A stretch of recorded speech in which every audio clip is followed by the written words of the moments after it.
All right. Well, we are streaming again Wednesday. Last we got together on Monday and we played Magic Realm, and my internet died on day 13. so, um, so that video got awkwardly cut off.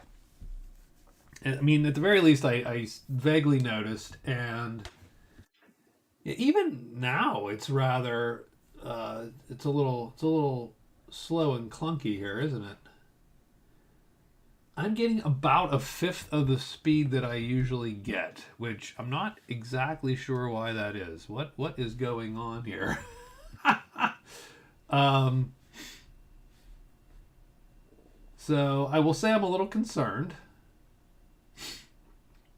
I will say I'm a tiny bit concerned.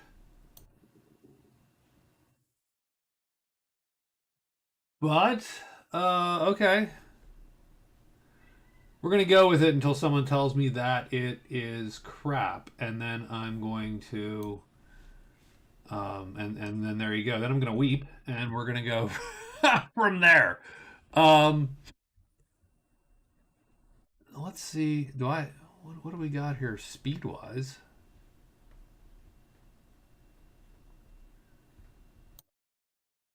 I don't want Wi-Fi. I just want networking. Oh, Windows 11. How you stink. Yeah. I mean, all right. Well, we're not gonna worry about it too much.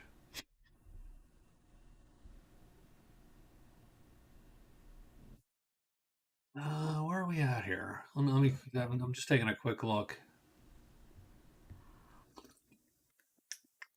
Yeah, theoretically, it's what Verizon and Comcast call high speed internet. So, so we're gonna live with it.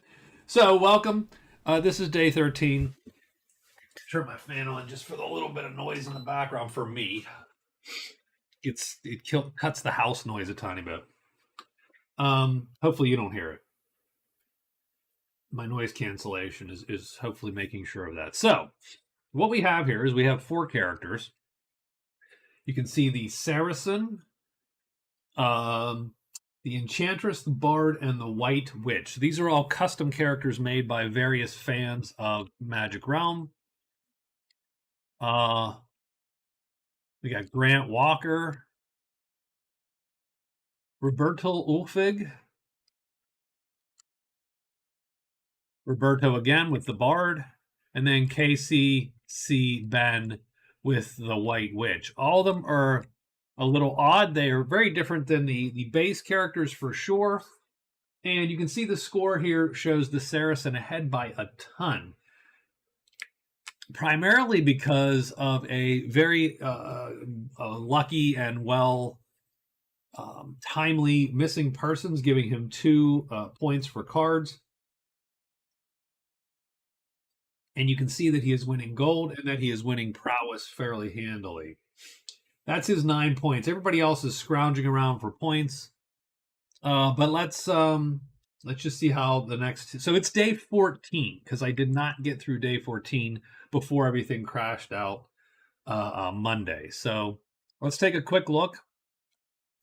The Saracen has lost his horse to goblins, so that sort of sucks. He is heading to find the cairn here, and so he's going to move into the mountains. The danger I think that he has would be the goblins showing up again. So I think we have to be a little bit cognizant of that possibility. He has the knight in tow, but even then, 6 spear goblins, starts to stink a little bit for him. So I think he might.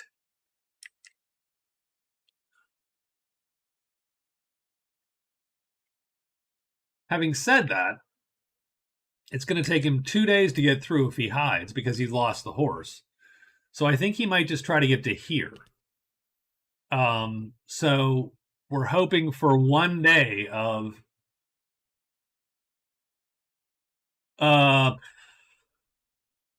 not running into goblins or a dragon. So there you go.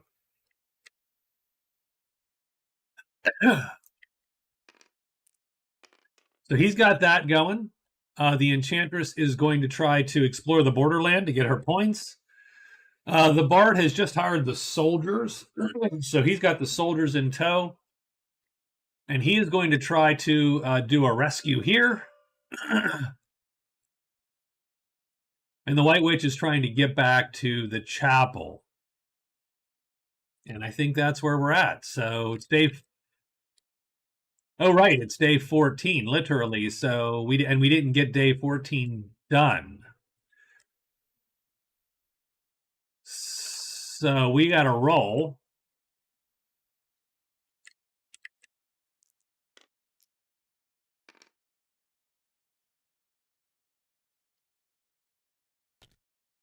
And I think those go there. Yeah, because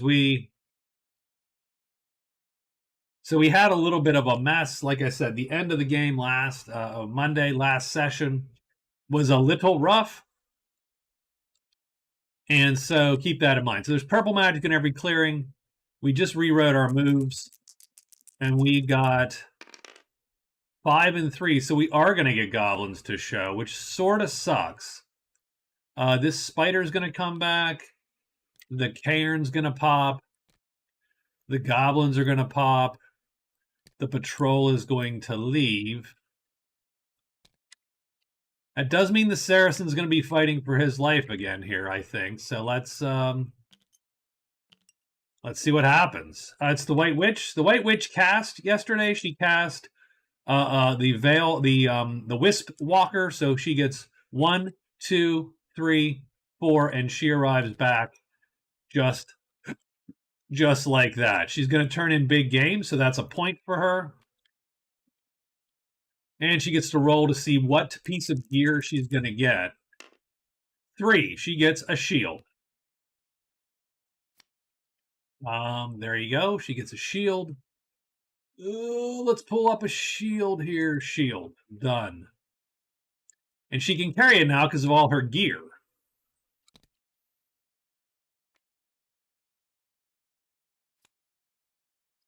So there you go. So we got a point. We've got a shield. So she's up to 4.5. And she will ultimately turn in Locksmith at the end of the day. I don't know about Explore Caves, but let's draw those two just to see what she's got here. And she's going to get Plant Your Flag.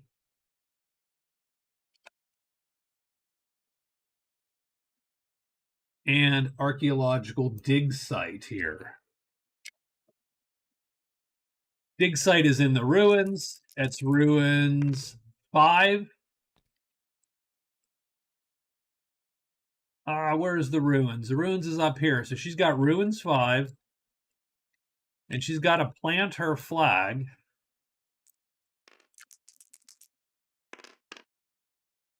Deep Woods 5. Oh, that's not bad at all. Plant flag. There you go. So she has 2 quests, which are very reachable. All good. So she is done with the day. It is the Enchantress's turn. The Enchantress goes, and remember, she has an extra move in caves right now. 4, 6 to 1. That's going to give her 4, 6, and 1. So all she has left is 2 and 3 to be done there.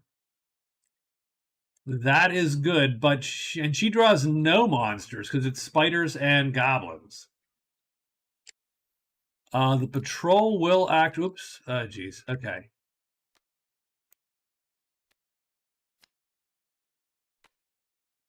The patrol will appear back.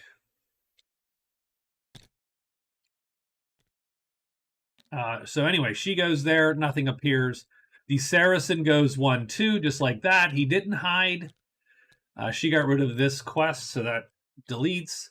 And then the goblins come back for revenge against the Saracen. Not great. I didn't like that for him. He goes 1, 2, 3, 4, and he's going to get a spider to pop. So we do have 2 battles. 2 battles here.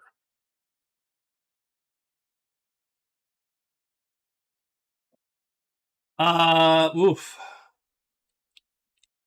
Let's roll for the White Witch just because she's here. So she's got the Lancers, which are fine with her, and the Patrol's okay with her hanging out there too.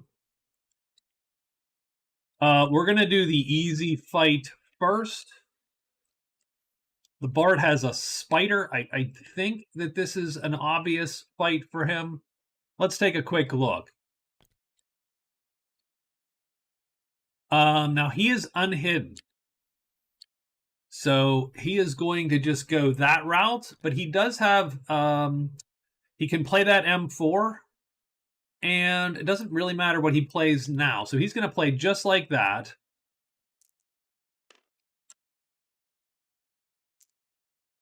Get these dice up here. So where does the Spider end up? We're looking for a 1 or a 4.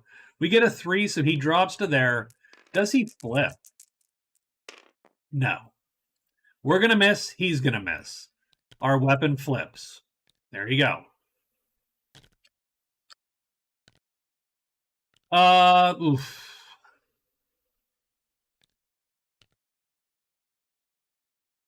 I don't think we want this to... We don't want this to stalemate. We really do not want this to stalemate. So I am going to... don't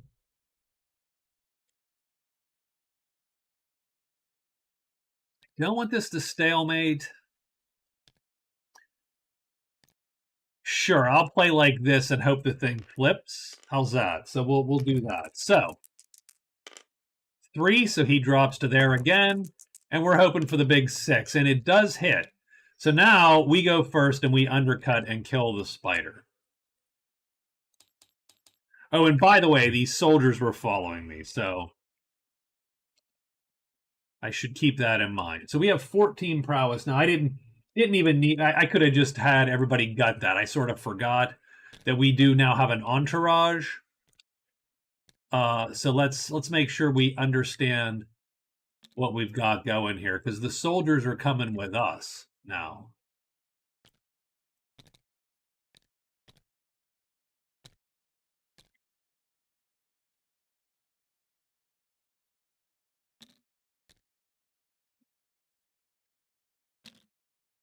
And we will copy this chit and we will put it on us to show that he is following us. Done.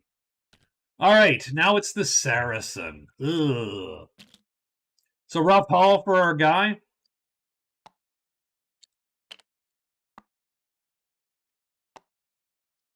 Doesn't really matter with these dudes. This guy is big enough to take them pretty handily. These guys can sort of jack up our stuff, though. So I'm not a giant fan of fighting these goblins. The horse is nice because... so we are going to fight...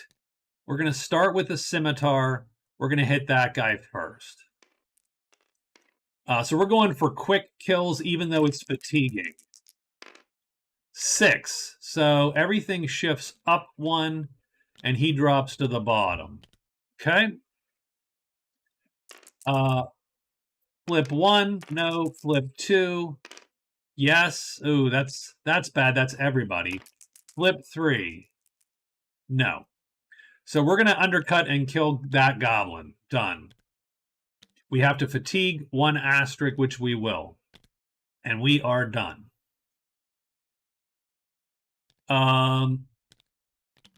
Let's go see what our guy does over on the side.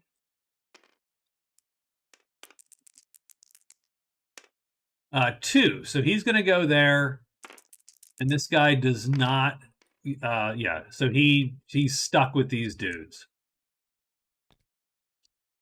Okay, I mean, I think that's fine. That's how we're going to roll. I do think we want to hit him first. And we're going to play, obviously, L4 the entire time. That's my fault. We could slow play this if we don't want to fatigue. I think that's what we're going to do, with the caveat that if he turns over, we're sort of, we miss, right? So that's sort of what we don't want to happen. Yeah, the worst we can take is 2 wounds right now. I think we're going to go with that. Let's hope the line up. Just line right up, eh? No, we get a 5. 5 is going to be absolutely the worst possible thing that can happen. Go down, go down. We would like this first box to flip. Yes, they do. So that's going to be a little better for us. We would like this second box to stay put, and it doesn't. That's a problem. And the third box flips.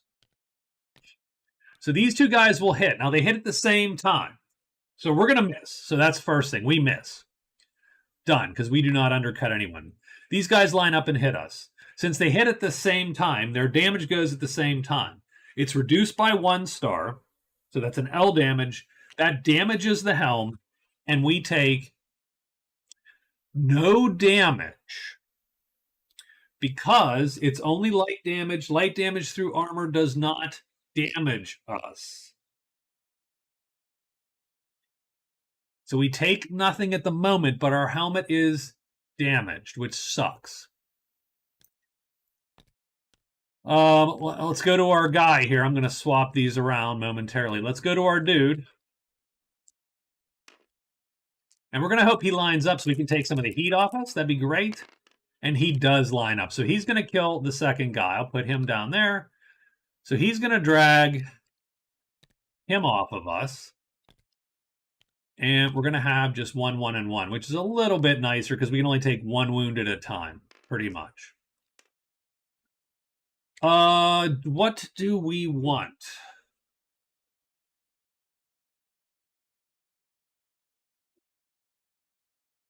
Is it better to have a destroyed helmet than a damaged shield? Yeah, probably. So we're just going to stick with that. We're going to stick just like this. Hope to line up, of course. We do line up. That's ideal. The first goblin doesn't matter what he does. He does not flip. The second goblin does not flip. The third goblin does not flip. So no one flips. We will intercept him and kill him. That's our second kill of the day. This guy is going to not intercept. And done.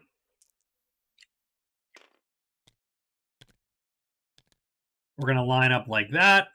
And we're going to play the assured kill. How's that? Oh, and unfortunately, when I missed, oh, geez, I probably should have actually flipped that, but it didn't matter in this case. But yeah, so okay, you should not want to miss with this scimitar in this case. So he drops to the bottom. He's going to flip up. Does the top guy flip over? He does not. Does the second guy flip? He does not. So we undercut and kill him, but he's going to hit us. And he's going to do light damage and actually destroy that helmet, but no damage to us. Over here, 5. He drops. Does he flip? He does not flip. We do have to fatigue.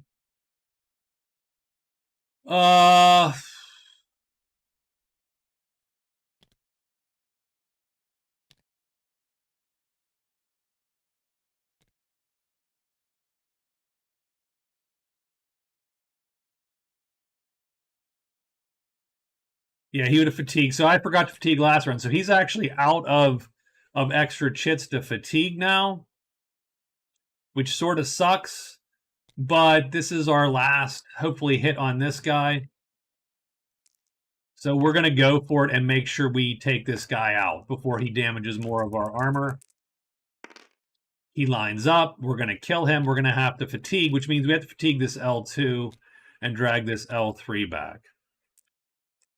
Over here, ideally this guy lines up, and he does, and he gets killed. So what happens is we get 10 plus 2, 12 points for 6 more goblins.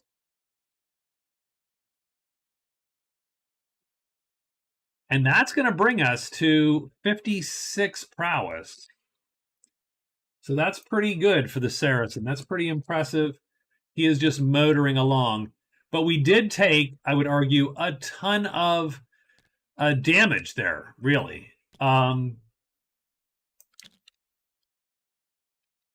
I'm not talking wounds, I'm just talking fatigue and so on.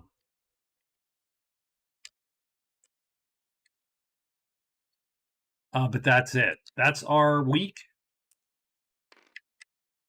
It is now time to draw some events for what is going to be day 15. So that does make the Saracens' flight a little rougher because I'm not super happy with his level of fatigue right now.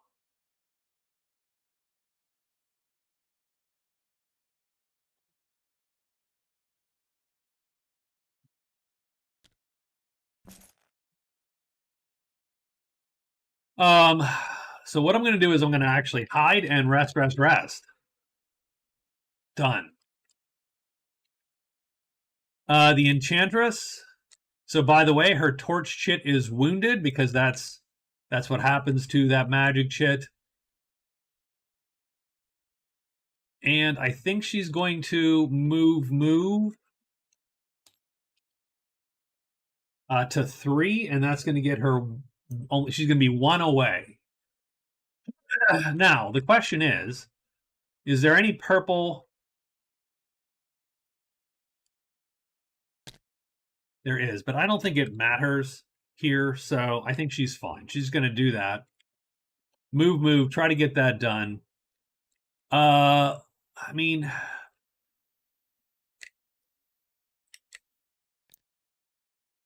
we're going to hide and move in, right? Hide, move to trolls because of the rescue. We're trying to get this rescue done here. And it's the White Witch's turn. What is the White Witch going to do?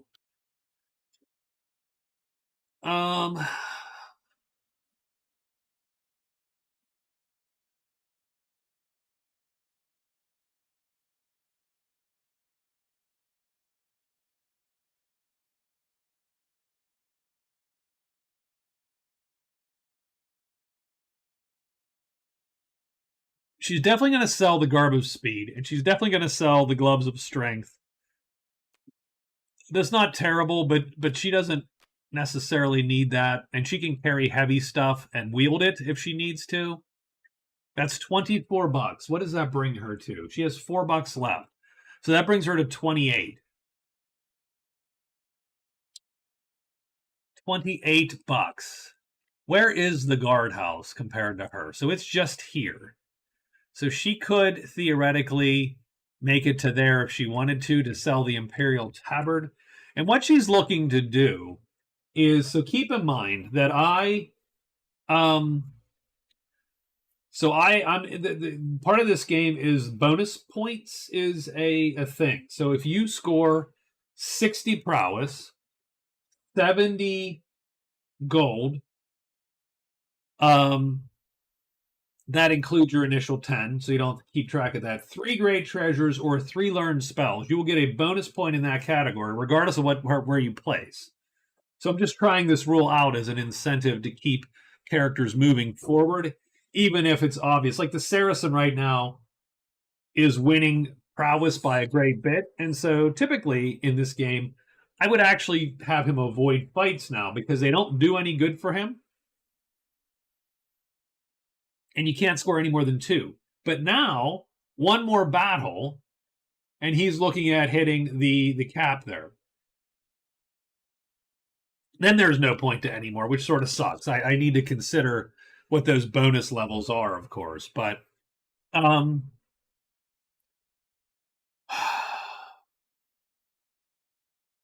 but she could sell the Grail and instantly hit that cap. So she would lose effectively a half a point for great treasures, but she would gain a point of prowess. She'd have 2 points, an extra point because of the bonus in prowess, and that would give her 12 more gold, putting her that much closer to getting the gold bonus also. In addition, she would have enough to hire her guy again, which she is looking to do. Now, on the other hand, She now also has color magic forever and just doesn't have to do anything. So oh man, it's literally it is literally a toss up in sort of what we ought to do, because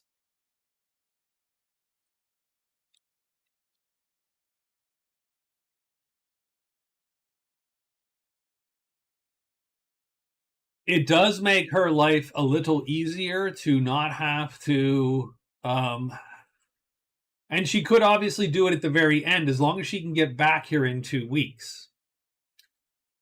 So, like, she could go for a week and go out, come back in a week, and as long as she ends here with one trade phase, she can get that sale done and finish out, right? So, I love the idea of keeping it. So, she's going to do a trade to sell this stuff for sure. In theory, she wrote down what they have.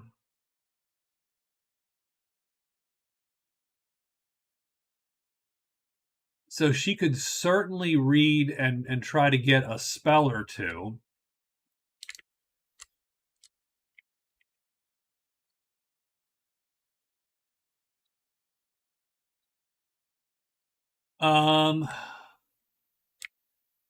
Although again, so I think she does a trade, 2 hires, and let's just say another trade phase. Because maybe she you know what? An extra hire phase is going to actually be better for her.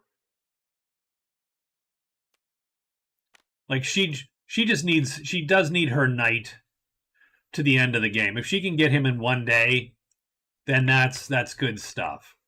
Especially given, oh, by the way, this chit is fatigued. Done. So yeah, so I think that's where she's going. She's gonna, and she might cast at the end of the day.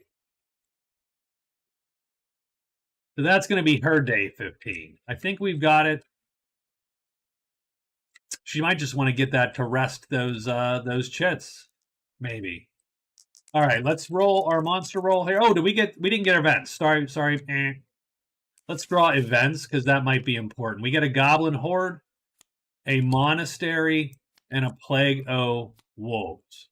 So the monastery is going to appear in Mountain 3. Okay.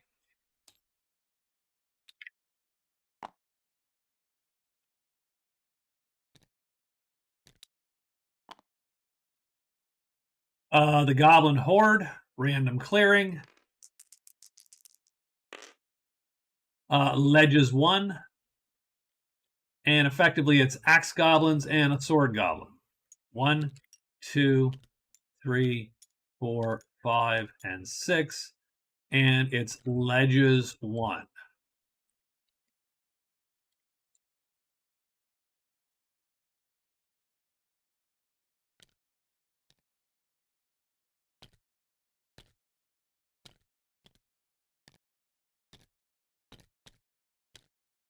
Okay. Plague of Wolves in a random clearing. Cliff 6.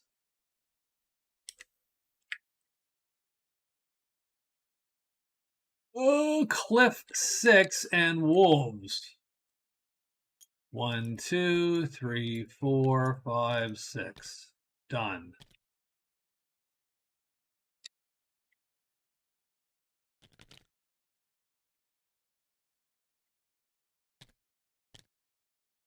So I do think that changes a little bit of the calculus for some folks. In that all 3 of those score. I don't know if anybody's coming all the way back down here to get that. Especially with, this is a little bit of a mess anyway. The White Witch, though, might definitely try, and this is how many bats? 3 bats. It's a lot of bat action going on, too.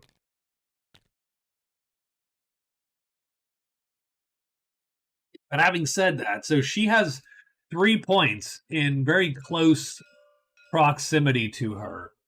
So I think definitely that's something she tries to go for. I think obviously the Bard has another point sitting here. I think he's going for that. But I think that does not change our tomorrow effectively. So I think day 15 we're ready to roll. Let's roll the monster roll on day 15. It is giants and trolls. Ooh, that's gonna suck hard for our guy here. That's not good. The bard's gonna walk into this one pretty hard. She goes 1-2, and she is done. That gives her, she's one clearing away. The White Witch, she's going to trade. So these two items go to the guys, the boys. Up here to the order. She gets $24, which gives her 28 momentarily. And now she's got to roll some hires. She's allied with our boys here. Let's see what she can do with 3 hire phases. 5 is price times 4, $32. Not going to do it. That's 1. That's a 5 again. Not great. 2. Come on, we want this in 1. No. Nope. That's price times 4, $32. So she fails hiding or hiring. Done. She will cast at the end of the day, I think. And she is done. The Saracen hides and then rests 3 times, which he does need. So that's going to be 1, 2, 3 is what we will ultimately do. Light, light, and light. There we go. That's done. And he hides, but it doesn't matter. Nothing's going to appear there. There's no giants here. So he is done. The Bard hides. And he does. And wanders into there. And then, the troll appears. The big old troll. And that sucks, because that's a harder kill for all of our dudes. We'll have to check that out before we commit to that fight.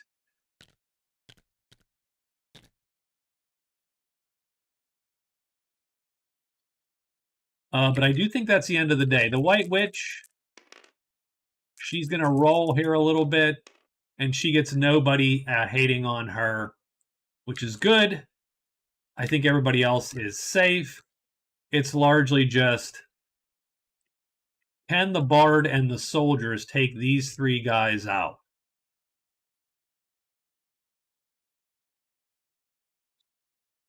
So obviously he will alert the broadsword. He cannot do tremendous damage to an armored character. Only this guy can. And this guy is auto hit by the troll and then killed in a round. So this is not these are not good fights for the soldiers, actually.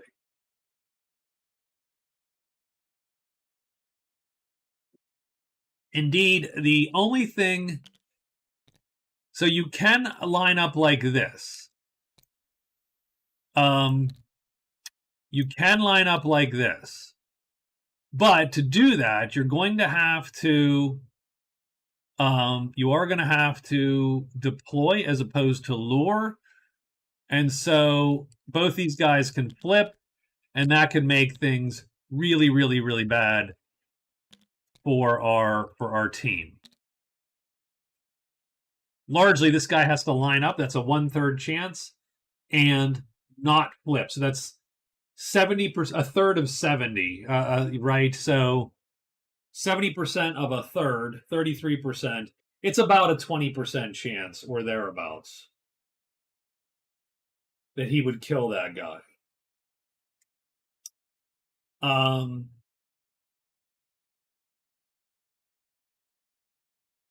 And we can't help. We can help by killing the other dudes.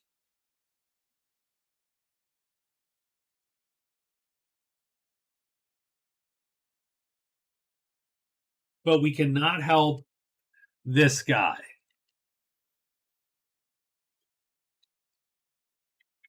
Oh.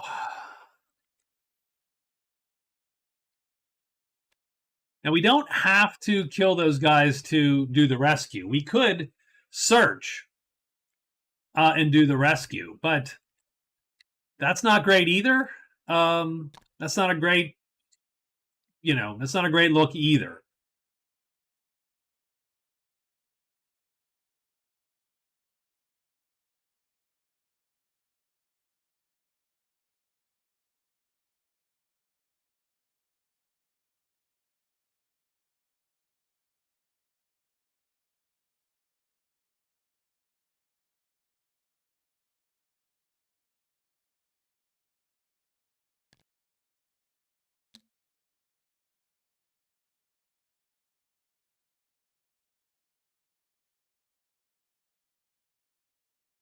So I think what we're going to do is we're going to do the cheesy. We're going to wait. We're going to cheese this. We're going to wait until round 2, and we will come out of hiding and try to slash him. So we'll ready this weapon, use this chit to do it. All we need is at that really an H5 because we're just looking to intercept. So on a 1 or a 4, we get this free kill. Anything else, nothing. We do get but if we do get the free kill, then we have to fight. That's the only sort of wacky bit there. Yep, I think we're committing. So we do it, kill this troll, we've got him. Round 3, we lure this guy. Our weapon is unreadied. We'll play the H5. We will... I don't love it since we're going to take a hit from this guy 1 round. Unless he flips. If he flips, we win. If not, we're just wounded pretty bad. I'm going to go with that anyway. I'm going to take the wound if he happens to line up. And then for here, we have to play this in a fairly specific, cheesy way. And that is by putting this guy out on to die, or to near die, and put these guys out to hopefully kill this dude. So we're going to deploy like that, hoping someone hits the damn troll. So I am first, and I'm actually hoping that he doesn't line up.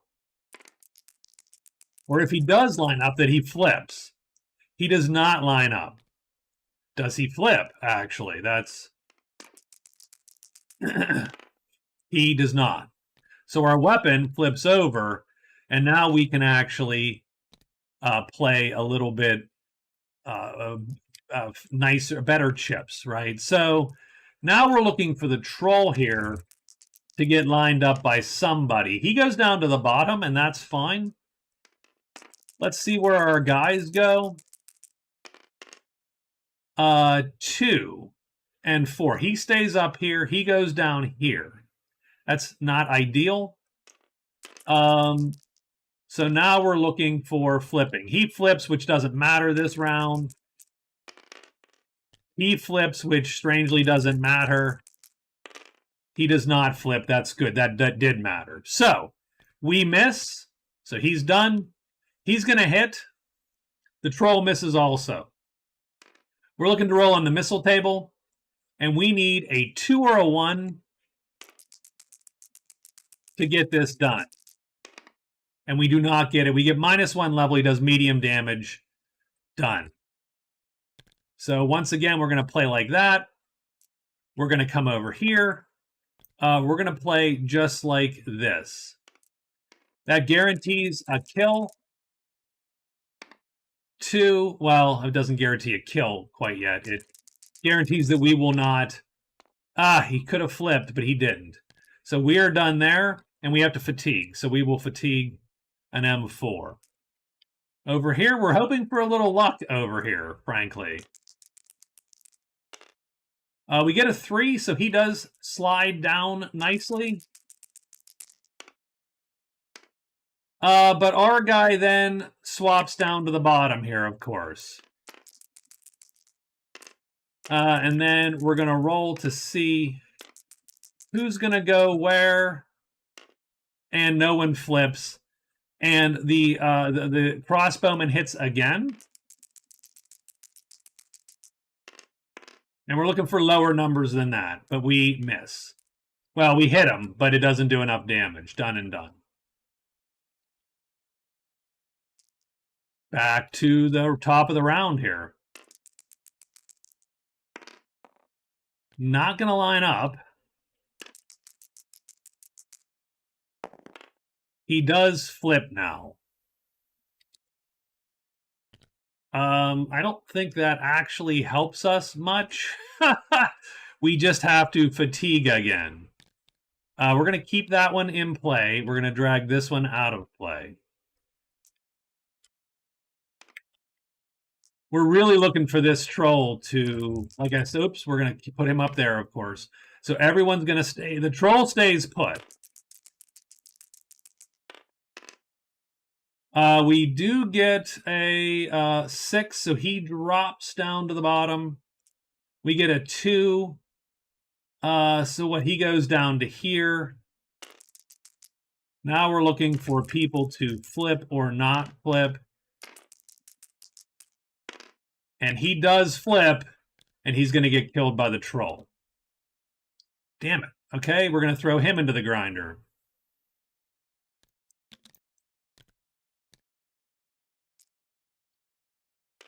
This battle's going really not great for the bard.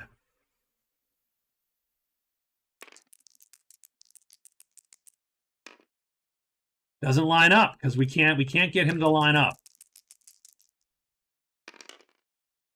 It doesn't matter if he flips or not, but he doesn't flip, and that's going to bring us to. I mean, we're gonna run out of fight chips in a second.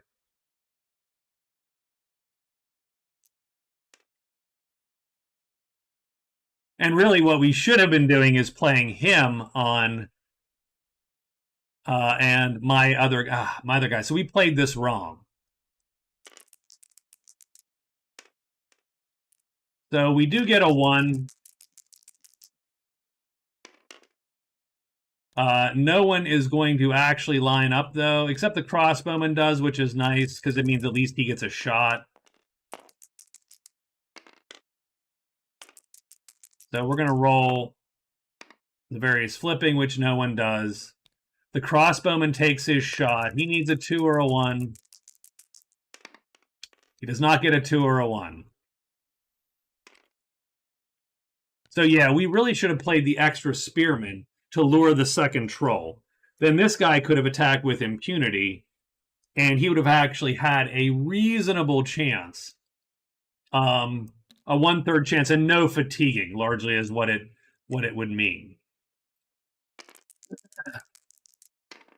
So he will line up the last round, and he will not flip. So we will kill him and have to fatigue our last chit there. Done. Last extra chit. And now we're over here. Hoping for sort of a miracle. Like this is...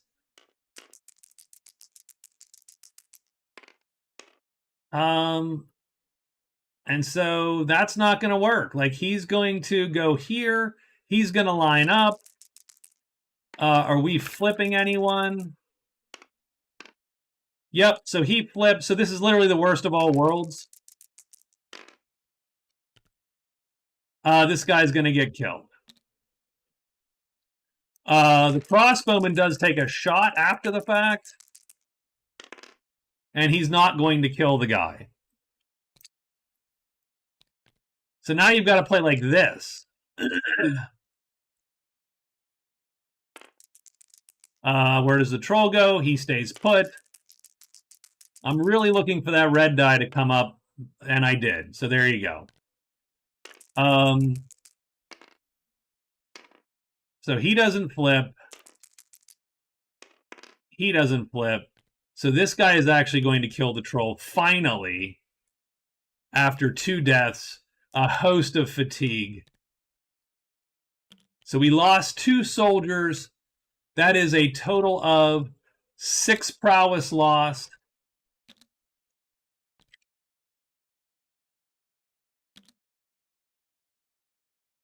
Prowess gained is 18, so 2 trolls and a tremendous troll.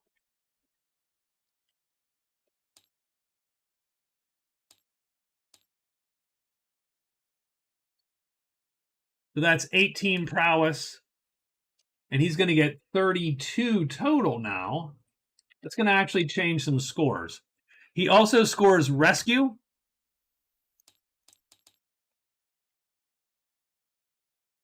And so that's going to be the Bard's 3rd card. He is now 2nd in prowess. And so he ups to 5 points, drops the White Witch down to 3.5. And we get this guy as our buddy. Was it worth it? That's a good question. I mean, at some point you got to score points, right, and win the damn game. And keeping those guys alive till the end, though useful, doesn't necessarily win you the game. So we're going to take rescue and get diplomat instead. And we have spellmaster, which I did put on the board but did not write down.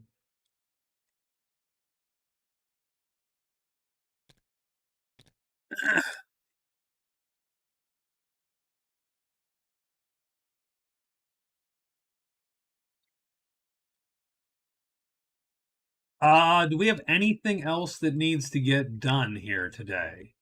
Yeah, I think she's gonna cast, maybe.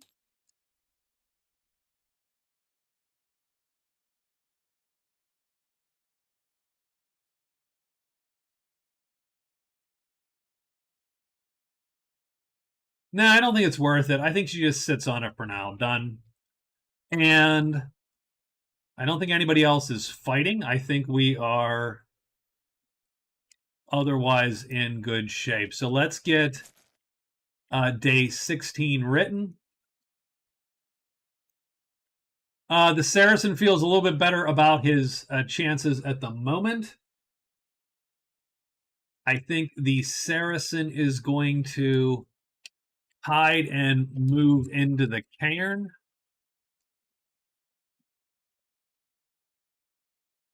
Done.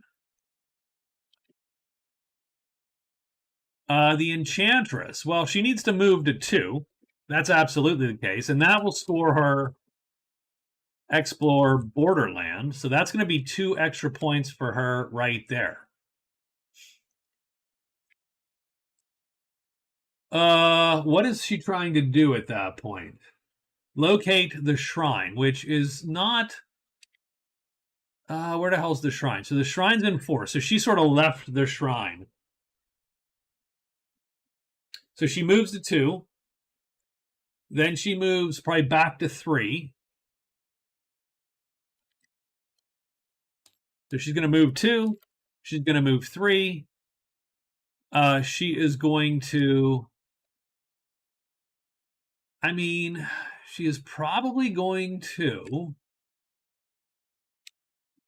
So Dank is going to draw snakes, but the snakes are out. The shrine draws the demon. So that is what it is, but it won't be on her. So I think at this point she just rests twice to bring some chits back into line. Done.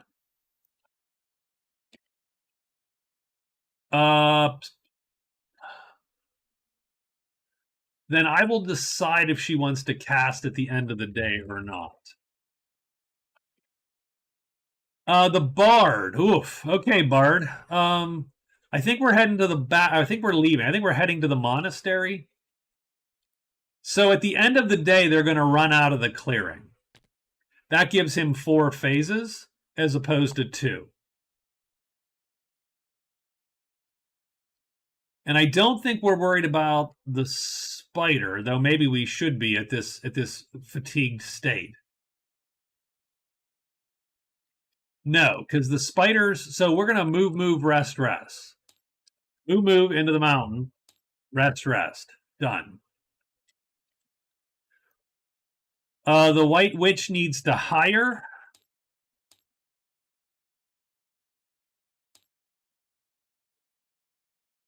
There's no trading, right? Not really. I mean, she could go.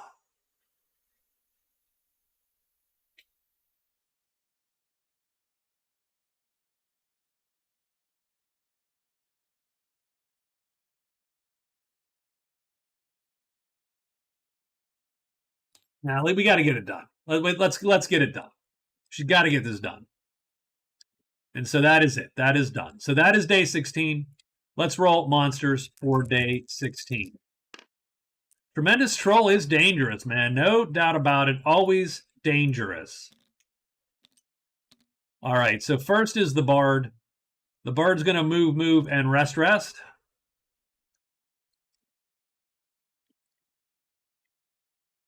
And so he's going to draw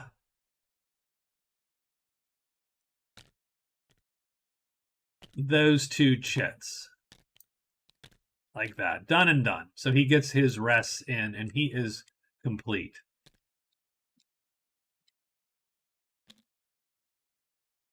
The Saracen. I think he moves in. He hides and moves into the cairn.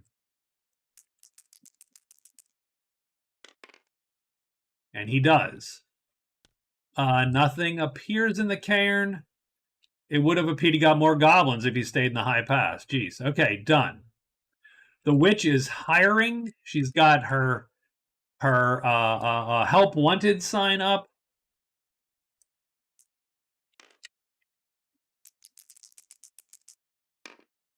Oh my god. Price times 4. That's one higher. That sucks.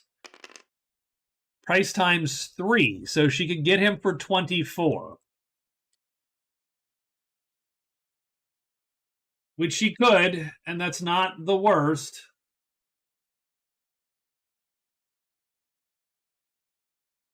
Yeah, she's going to get him for 24 bucks. So she's going to hire him. Done. 03 is ride and die. So are we going to go and so it's add 14 to this. So 1, 2, 3, 4, 5, 6, 7, 8, 9, 10, 11, 12, 13, 14. So this would be 03 in week 2. If we went 2 weeks. So we have 03, and then we'll just make sure we know that it's. But she spends 24 bucks. So she's back down to 4. So I'm glad I didn't mark her any gold points because I knew that she was just going to lose all the points. Now she's going to go and try to sweep the board clean as much as she possibly can. So that is her move. The Enchantress goes here and here. Then she rests 2 times, and she's going to bring those 2 chits back into fatigue. She does score Explore Borderland. So that gives her 2 points. So that's 3 points there. That brings her to 4.5. And she gets all the paths and passages. Oh, she gets 10 gold, too. Yeah. And all the paths in the Borderlands, which actually isn't that useful, but it is, it's a little bit. Now she gets Wolf Tamer, which would suck normally, except she knows where there are wolves. So I wonder if that's a thing she shoots for. And she does have 20 gold, too. So the Enchantress actually has 20 bucks. So strangely enough, she's in second place with gold. The Bard is not, because he burned all his gold, so we got to mark him off. So he's down to 4 points now. The Enchantress is up there, so she actually has 5.5. So once we settle the scoreboard, it's 9 to 5.5 to 4 to 3.5. So everything's sort of swapped around here a little bit. Where are the wolves? They're not super far away. And she knows what this path looks like. So she could go there and then get to here.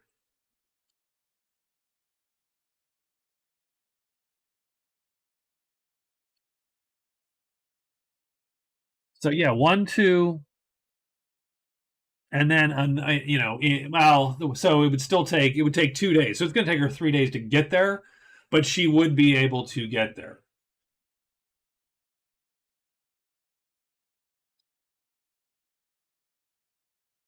I think you do it. I think you go for right. We go for the points. She can get the wolf tamer, and the worst part is then she actually scores the other card too. So she'd actually that's 2 points for her to get there. She would get the wolves, and she would take care of the plague of wolves in the cliff, and she would score twice, bringing her to 7.5 points, and she gets whatever reward is on that card and a wolf follower. So I think it's a huge win for her to make a beeline to there. Okay. So I don't think anything appears for any of our characters. 3, nothing there. She does have to roll. So the White Witch is not harassed by the Lancers. Is she harassed by the patrol? No. So she's not harassed by anything. He isn't. The Saracen isn't. I think we're good. Let's get day 17 written. So for the Saracen, he has to locate the cairn. What is going to appear here? The spider. The trolls are gone. We've swept the board of trolls. It's literally that tremendous spider, which he can kill. M star damage is enough to kill that spider. Is it enough? Can he hit that spider? He can just be fast enough to hit that spider. So I think he's going to search twice, done. I think that's where he's at. And actually, I hate to say it, he's going to play Natives Arrive. I don't know why he's kept that card for so long. That's my fault. I'm just going to play this card, and I'm going to draw the Woodfolk to the house. Done. And that's going to just give him a new card. Locate the statue, so he can get that too. Locate statue. Okay, so he's going to play 2 searches. The Enchantress is going to move twice. 1, 2. 5, 4. So move 5, move 4.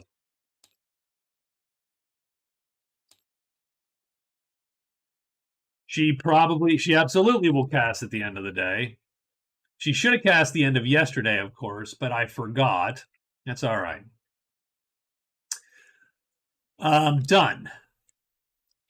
The Bard.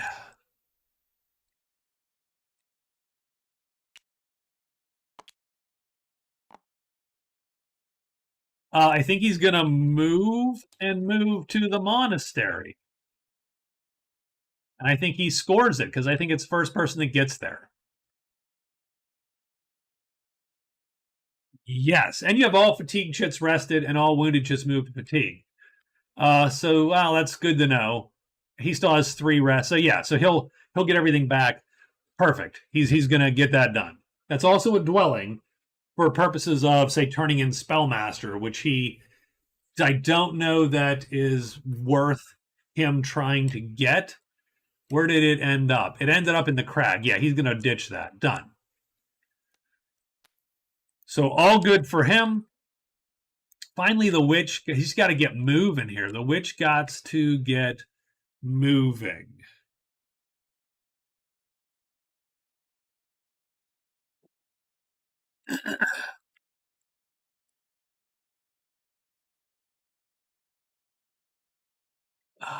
She can't play Wisp Guide because she doesn't have.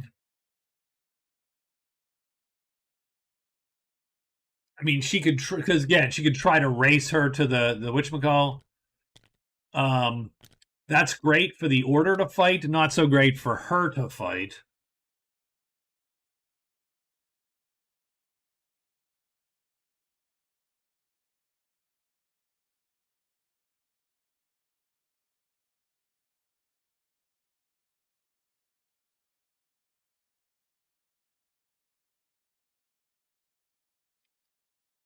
I think she does want those bats out so she can plant her flag. I think that'll be a quick. I don't think she goes down here. I think this is just a little too much, although she could get to the vault. But again, I think that's just a tiny bit too much for just her and her one guy. So I think what she does is hides, goes 1, 2, 3. So we're gonna hide, move, move, move to the bats. Done. All right, let's get this done. Very exciting. This actually has been a pretty overall pretty exciting game with these characters. Giants and trolls. Okay. Enchantress is first, and so she goes 1, 2, and she is done. The Saracen is going to pop 2 searches. So we're looking for a 4 or a 1. Nope, that's a no and a no. Done. The Bard moves and moves. He's on hidden. He's going to score Monastery.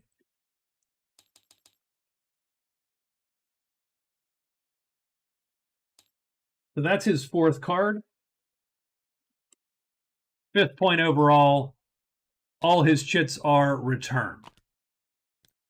So that's pretty good for him. And we scored the Monastery.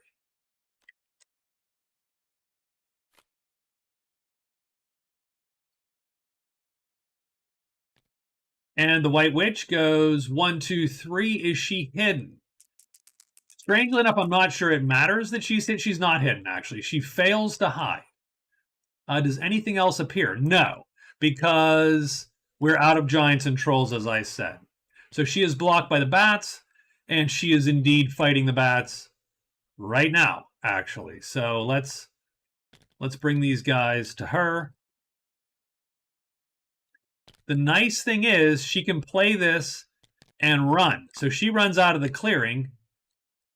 She's going to leave her guy to do the dirty work here, I think. Though he might stalemate, which is going to force her. So they can't kill him. Largely, this is sort of a dumb fight. It's, can you line up? If you can line up before you don't line up 2 times, I suppose.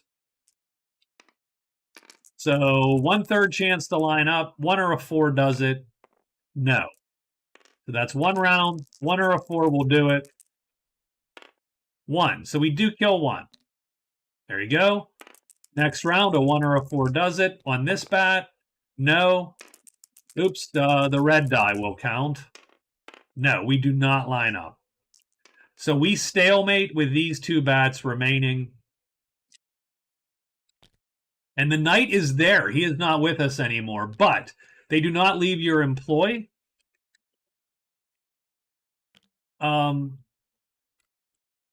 They, you know, my house rule is they do not leave your employ. You can go back and pick them up.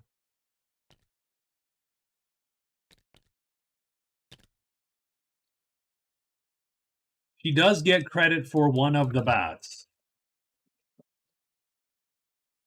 For what it's worth, that gives her 25 prowess. So she could actually get her prowess point back from the Bard at some point here if she just keeps plugging away. Not an effective joust for her in that case. But she actually can now go in and get that done. So it's not the worst for her. The Bard is going to turn in Spellmaster for sure.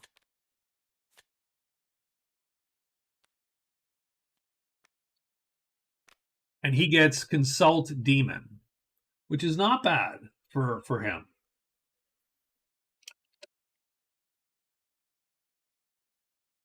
If he had a treasure, that would be better because it would play perfectly into what he's doing.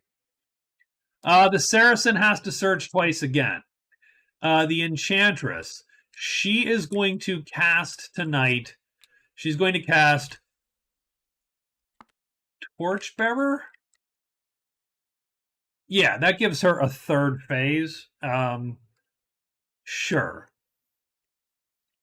So she's going to cast Torchbearer that night, and she is going to hide and move into the cliff. What's the Bard going to do? So the Bard's going to get his butt moving. He is going to take that to heart. So he is going to go 1, 2, 3, 4. Does he care about the house? Rogue Soldier's Bashkar. He is okay with these guys. So he's going to go 1, 2, 3, 4. Move, and move back to the house. And he's just going to walk, right? Keep moving. The White Witch, she has to move out. So she moves. She's going to hide and move back into the bats to get her guy back. Done. And that is it. I think that's what, 18. Day 18 is written. Get this done. It's bats. Well, there are no more bats. We're really running the board out of crap, so that's interesting. Bard is first. Bard goes 1, 2, 3, 4, and he is done. The Enchantress goes 1, 2, well, she goes there. Doesn't hide, but she ends up there. Nothing appears because no bats. Her torch gets wounded.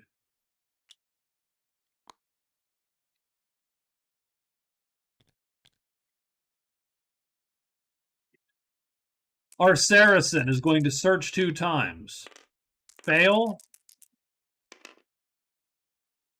That was a success, but the dice flipped to failure. Done. The White Witch goes here. She's going to hide 2 times. She does. She moves back in. The bats move to her, but done, and she is fine. It is now a combat pretty much here, I think. I don't think anywhere else is a fight. She gets her guy back. So she's going to get all these dudes here. And she is going to... he's going to lure.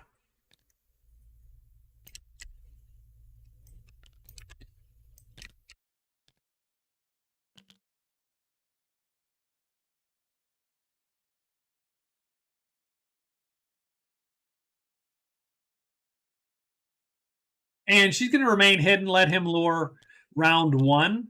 So she's just for round 1, she's going to see if he lines up. And if he does, so be it. Both these bats are on their sheet, and they're both hitting every round, but just not doing anything to the horse or its rider. And he does line up, so he's going to kill bat 1. So that's round 1. Round 2, she is going to see if she can't line up there, because she does tremendous damage. So we're going to see where that bat goes round 2. 5. He's going to flip down to here, and so she's going to crack him. Done. And now this goes away, but she gets 2 bats for 6. Just a tiny bit more prowess. She's up to 31. I don't think that doesn't change anything, but it does now clear the board for her to plant her flag in the deep woods.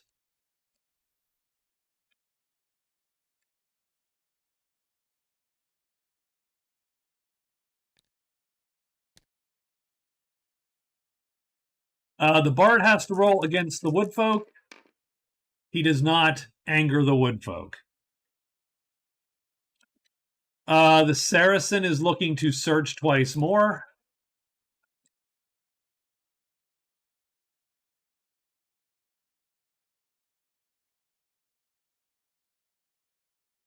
I think the Enchantress is going to. I think she's. I mean, she is going to what? Hide twice, probably, just in case, right? She's gonna hide. She's gonna hide, move, and search. Well, no, she's gonna hide. Yeah, she has to hide, move to the wolves, and search, and she's gonna go with that.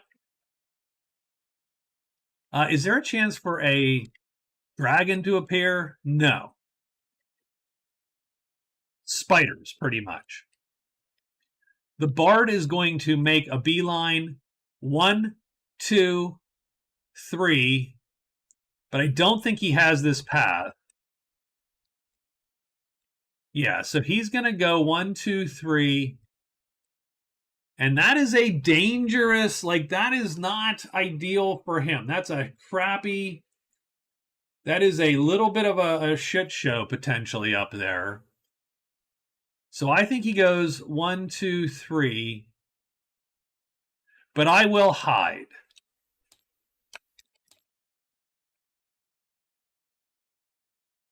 Done.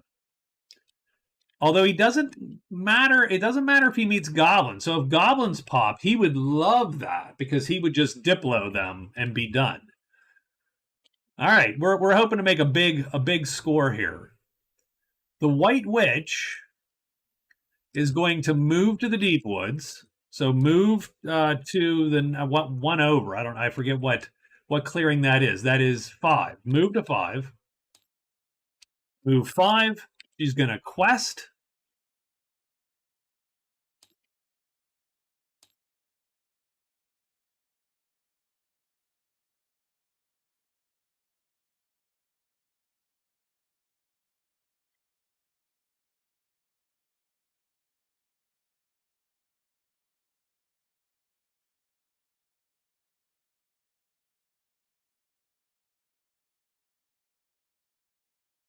And then what to do, I suppose, is the question.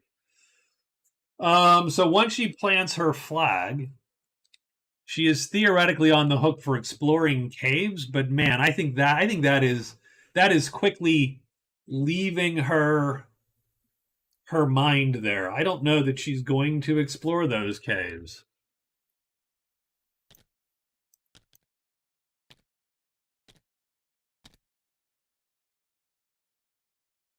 I think she might go south. The goblins are a point. Oh, she needs the dig site too. How does she get to the dig site? Up to the Maple Woods, probably. So she move, quest, move. Done. And again, I think she is at a point where casting might be useful to her. Done. Okay, let's get that going. And actually, I hate to say it, but we really need some cash to buy the damn books. What's up, man? It has been a good game, Rob. How are you this evening? I'm very surprised with sort of how weirdly interesting this game has been.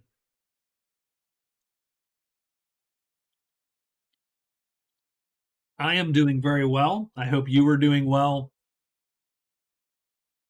Spiced pear cider. Now it's not spiced pear cider. It's water, sparkling water. But I thought it would suck because I'm not a big pear fan and I'm not a big spiced anything fan. Strangely enough, this is pretty tasty. I think it's oh yeah, I hear you. Work has been a mess this past couple weeks. Um, Intermittent problems that have a lot to do with our cloud environment and networking. Which is not what I want to deal with in my career, but here we are. And I can deal with it and we're going to. So that is where I'm at. So we're on day 19. We've got that written. I wish I were smarter, but hey. The Saracen is winning right now, but he has not scored much this. Like, he took the lead right here this day. We have not actually done much since. He is now stuck in the caves trying to find the cairn, which is always a bad. Being in the caves and doing anything without extra phases is always a bad sign. Good evening, Victor. Good evening. So let's roll this day 19 here. Day 19 is going to be, serpents and demons. Okay. A lot of monsters dead here. A lot of monsters dead.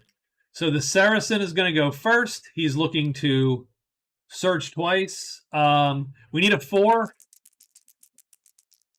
That's going to be it. That's going to be it. No, he gets a 2 instead. That's not good enough.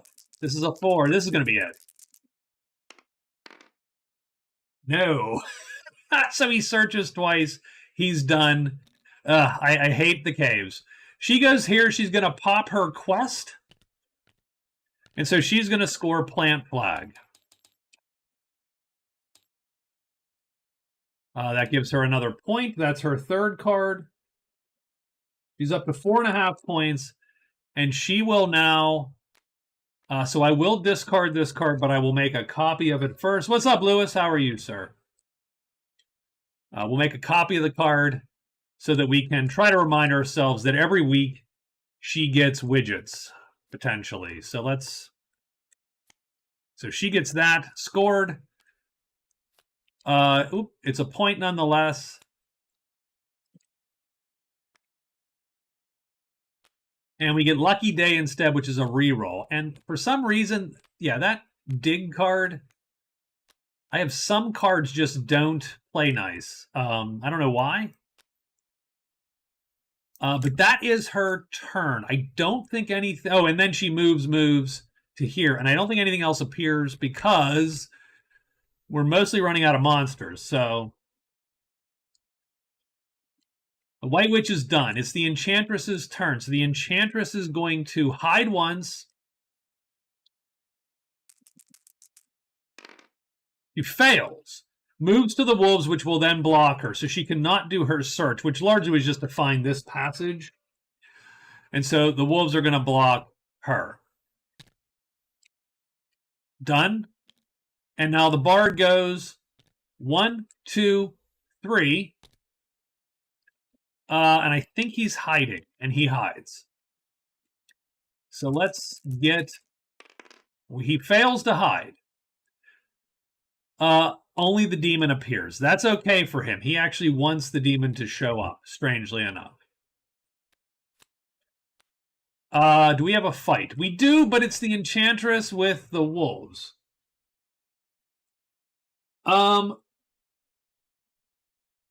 So I got to see a real copy of Magic Realm in the flesh the other day. I actually didn't hate the production. Oh, I love the Magic Realm. I will say that the only thing wrong with old school Magic Realm in physical is the monster chits aren't as nice as, say, these chits. I love these chits because all the information is where it needs to be. Old Magic Realm relied a lot on charts and tables to look at things like weapon lengths and so on. The counters are more expressive here. And I don't hate these tiles, but I've seen new versions of tiles which I disliked a great deal because they're too busy. I think the old tiles do a very good job of just expressing what they need to express. And it's one of the things I dislike about, say, a Dragon's Down in comparison, is that in trying to make, we got trees on the trees with the tree tiles and blah, blah, blah, you go, yeah, but I can't visually parse this anymore very easily. It's hard to read. Whereas this is very easy to read. The main problem with Magic Realm is back in the 70s,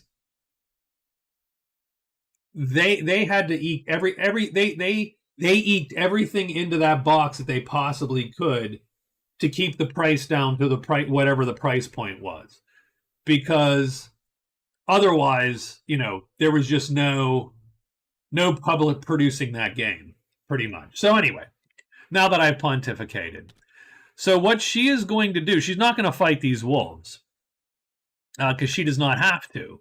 She's going to utilize Wolf Tamer and play Wolf Tamer. So she hits Wolf Tamer.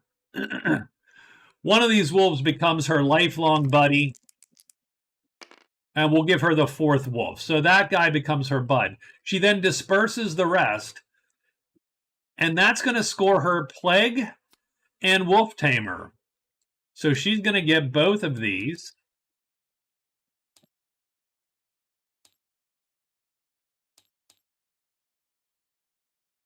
And that's going to be 2 points worth of cards.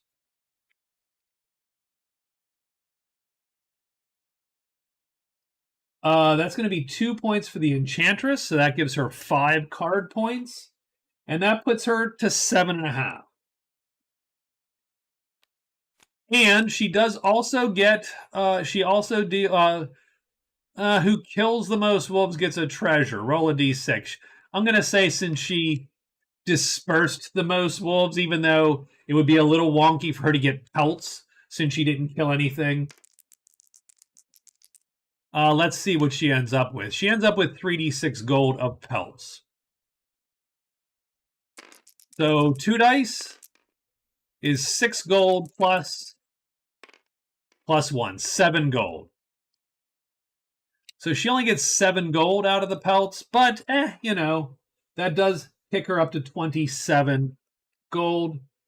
And so she's still in second place with gold, but she's actually very close behind the Saracen now. So let's discard Plague of Wolves since it has been scored. We'll turn Wolf Tamer in. And now she gets Happy Camper. These wolves can actually be deleted because so she gets Find the Large Campfire, which is actually how I'll write it. I'll write Find the Large Campfire.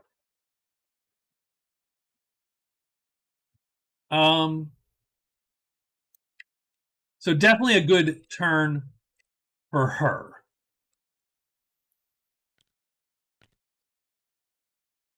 And now the Bard. What is the Bard doing? Oh, he moved up in. He's done. We moved up. We did his turn, I think, out of order for hers. Or we actually, oh no, this was I'm sorry, this was the fight in the evening. Right, got it. So I think that's it. That's the day.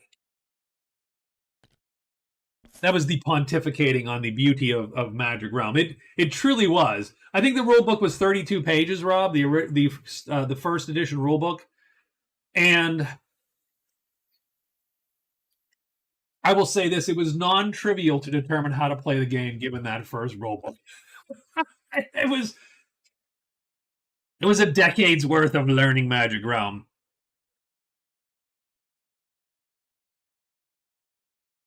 Can I ask a question? Is Mr. Yuck national or is it just Pittsburgh area? Is it just Western PA? Because I do love this cup, but I don't know if it is a national symbol for the Poison Control Center or just like Western PA poison control. All right, so I think we're writing day 20 here.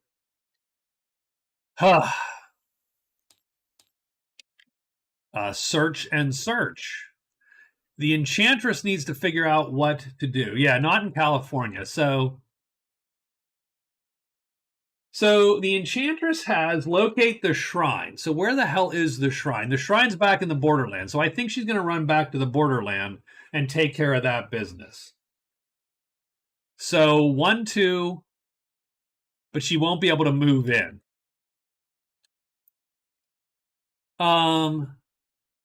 So I think she moves and double rests.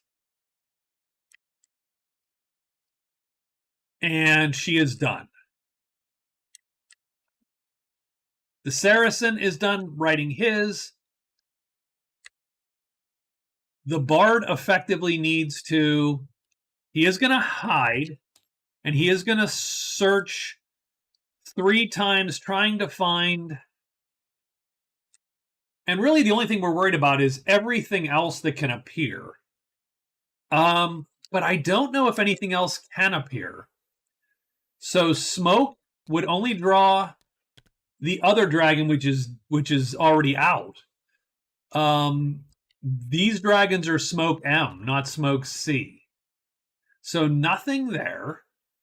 These draw goblins. This draws goblins, which we're okay with because we have diplomat goblins. A 1 draws the dragon, which we have consult demon, so that's good. The imp sucks, but it's definitely killable. So theoretically, hiding doesn't actually do us any good. We should just search 3 times. And then the White Witch has planted her flag. And she is trying to get to here. She's trying to get to the dig site. The dig site is actually sitting there under our guy here. So I think she goes...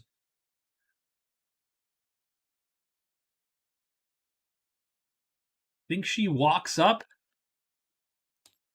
move into the cliff. And I think she will have to find that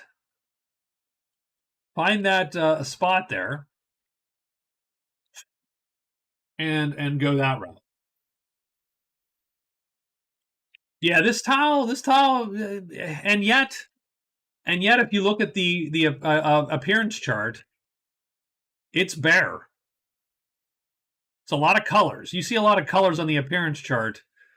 A lot of colored boxes that are empty. You know your guys have been doing a lot of work. Or not enough work because everything's on the board. So, all right, the White Witch is going to go first. Oh, I do need to roll a monster roll. But that order will stand. Let's see what we got here. 3. Ogres, wolves, goblins, octopus. White Witch is first. She's going to walk up into the mountains, or the cliff. Done. Bard is second. He's going to search 4 times looking for a 1, 2, or 3. He gets it. Sort of sucks because he then wasted a bunch of time there. He does nothing else. Goblins appear. So goblins appear in Howl. Goblins appear in Patter.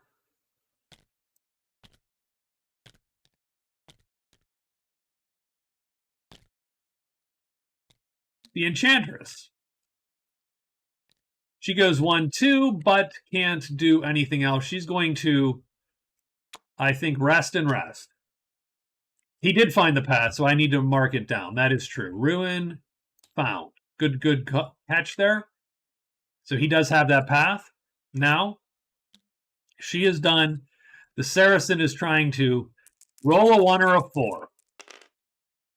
I spent a lot of days. That's the title of my memoir. There we go. We finally find the cairn. So the cairn is found.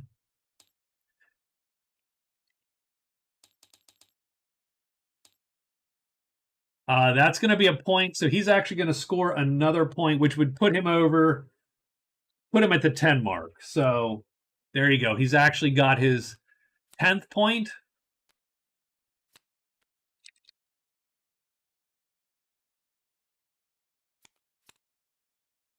And then he gets Ancient Scroll.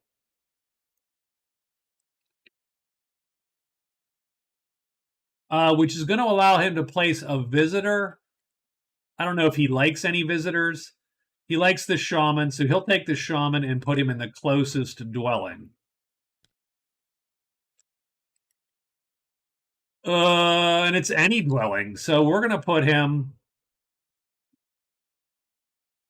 Oh, Lord. He's in such a bad spot, actually. Like, I'm glad he has 10 points, because his scoring's going to definitely drop. What does he also have? He's locate the statue, so he needs to head out. So he's going to put the shaman here. Yeah, searching in caves is the worst, 100%. Unless you can make a whatchamacall. make an extra phase, or you have hirelings, headquarters hired.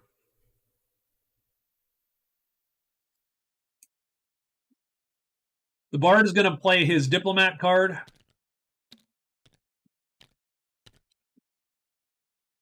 Oops, I took the witch's stuff here. So let me.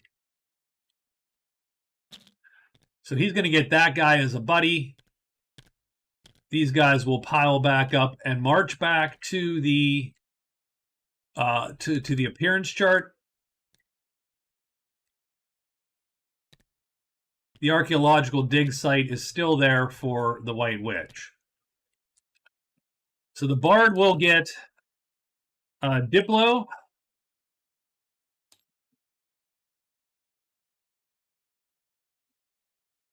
He plays a rousing game of diplomacy with the goblins. Gets his new hireling. And he will get also to turn this card in. And its natives arrive. Who does the bard like? Nobody. So he's going to take. And there's only the Bashkars. And they can appear at a campfire. So he's going to hold that card until he can ditch it here in a second. So, done. I don't think anyone else has anything left to do.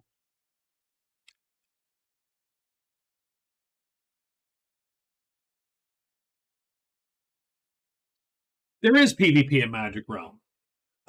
Indeed, you know, PvE, there's teamwork. You can do whatever you want.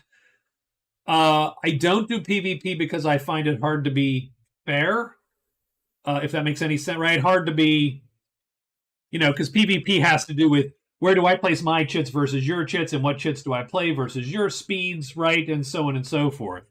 So, and technically it's done, you know, hover over your board to hide it, you play your chits, he plays his chits, then we reveal. And then we're, and so it's very difficult to play properly for both characters. And then it's also, it does add to the complexity because of how much can then go on. Oh, I have my hirelings, there's a spider in here attacking who, right, and so on. So I don't do PvP. I've thought about it, and I'm just, I'm like, you know. I know some people swear by it and go, I don't know how you can play Magic Realm without PvP. And I'm like, I play without PvP because I also find that it's very, what do you want to call it?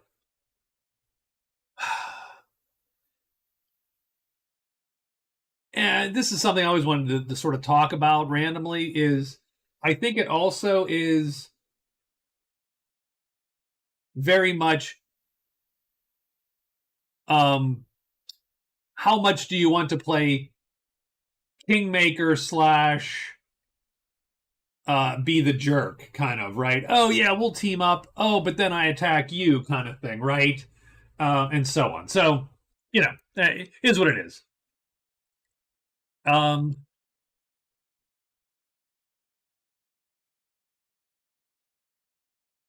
By people, I mean me. Other people have asked about it. And again, I was like, I don't have a good system to run it. And so I'm not sure how I would actually do it well and properly, right? Especially in the cases of, you know, evenly matched characters, or like if it's someone like the elf versus the one of the knights or the berserker, well then the elf's going to undercut the berserker every time. The berserker's trying to line up a hit before he gets gutted by the arrow. Done. It's very much a roll off in a lot of ways. If you're playing, say, the white knight versus the berserker, or the, you know, like it becomes a little harder because they're a little more evenly matched, and that little subtle, oh, I played an H5 instead of an H4 and fatigued or didn't fatigue becomes actually a lot bigger, and it's harder to manage, I feel. So I'm giving excuses at this point. It's fine.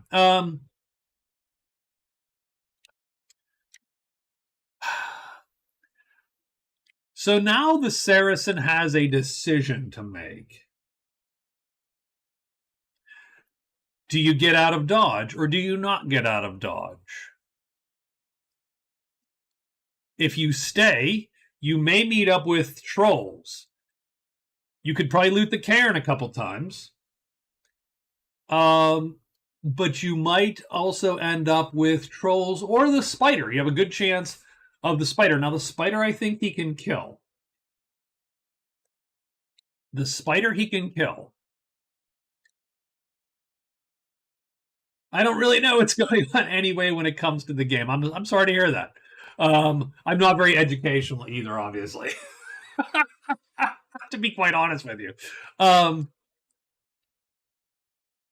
So if he stays, we're going to roll 2 dice, and if either one of them come up a 4 or a 5, then he's going to get monsters on him, and those monsters are going to either be trolls or the spider. I think the spider he can deal with. The trolls are a harder fight for him. Heavy armored is not in his wheelhouse. He can do it.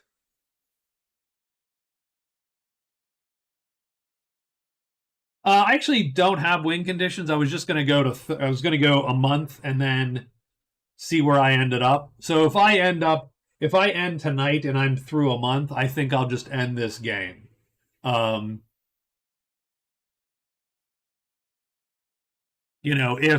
If I get through a month and it's like 11 and not midnight, then I'll keep playing until till I'm out tonight. So this game either goes till the end of tonight, or if I still have a couple days to finish, you know what I mean? Like that's sort of where I'm at. So let's see. I don't like where I left this guy. That's okay because he's winning by a lot, so it's good for the underdogs if he has a little bit of danger. The danger in moving back to the high pass is the goblins again, because you effectively would hit goblins potentially again, and those goblins are super rough.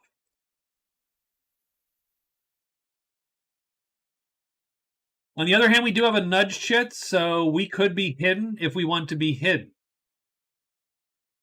If he meets 2 trolls, can he kill a heavy armored troll? If he plays a medium chit, he does medium star damage. So which reduces by 1. So he could kill a heavy troll. So I think what he's going to do is he is going to rest to get this shit back, and he is going to, and remember this is he has this shit. Get this shit back. That gives him his chance to fight anything that shows up. And he should have been nudging that damn. Get the points you need and get back to home base. I like that. That's a good way to do it. It's a good way to do it. Our enchantress is obviously going to move to the shrine. And I do think she will hide. Or she sits out here. Or she sits. Or she doesn't go. Because if she doesn't go in, then she doesn't accidentally draw serpents or a demon into that tile. Instead, she sits up here with spiders and a giant. So I think she doesn't move in. I think actually what she's going to do is she is going to, she'll hide and she'll rest. And then frankly, she's going to use her extra spell phase. that she gets from her enchanter potion here, and she's going to pop this, and she will enchant this tile just because might as well. And the dragon fang necklace, whatever, right? It's not a huge deal. Done. The bard.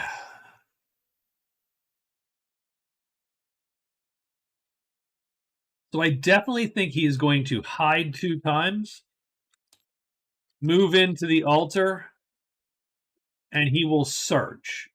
And I'm just concerned that he gets jumped by a bunch of rando stuff. So he's going to do that. The White Witch is looking for... Yeah, I don't think she goes to the caves. But she might go... Bard's gonna have a bad day. Yeah, we'll see. We'll see how that goes. It could be a little rough. It could be rough. The worst that could actually happen would be rolling a 1, I think. That draws a bunch of dragons to the tile, and I don't think I want that.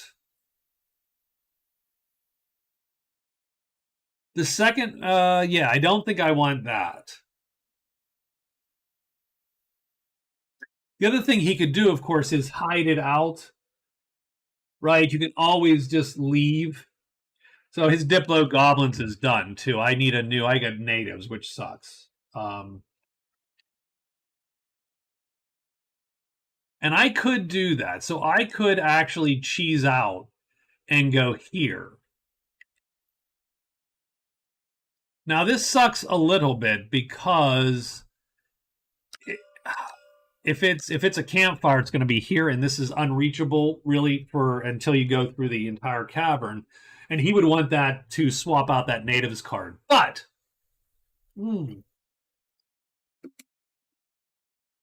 actually, you know what? I think we're going to do that. I think we hide, move to the woods, hoping that that's a campfire. And if that's a campfire, he can play the natives card. Done. Get rid of that card. And then the White Witch. So I think the White Witch is going to cast.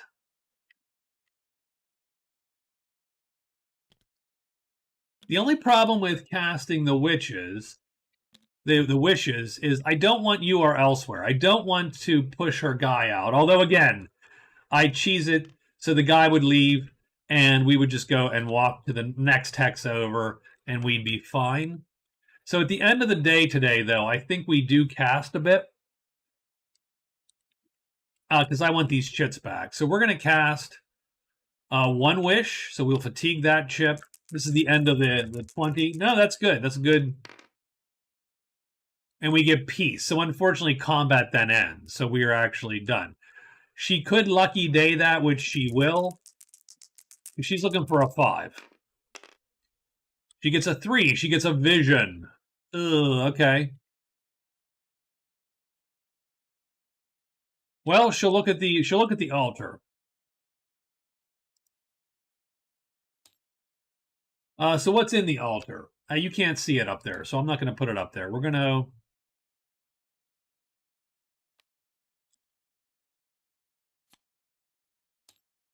spread it out. What's in the altar? The bejeweled dwarf vest, the golden armband, the remains of the thief, and the golden icon.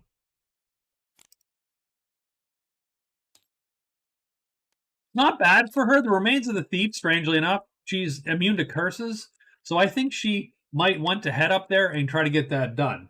In the meantime, she does want to also get up to where the bard is currently. So I think she... But she does not get an extra move. So I think, unfortunately, she has to...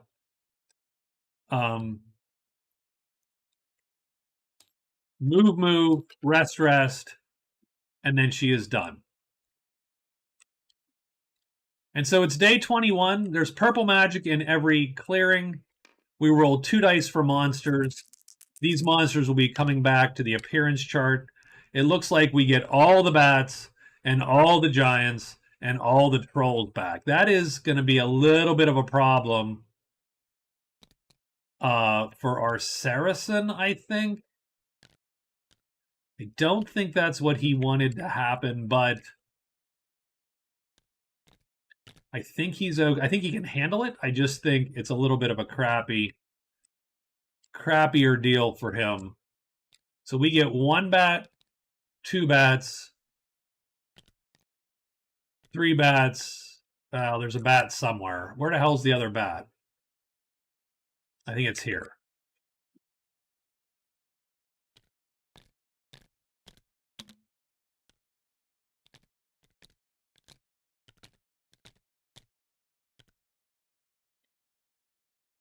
Done. So that's what appears. And that's what's coming back on the board. The Lancers also return.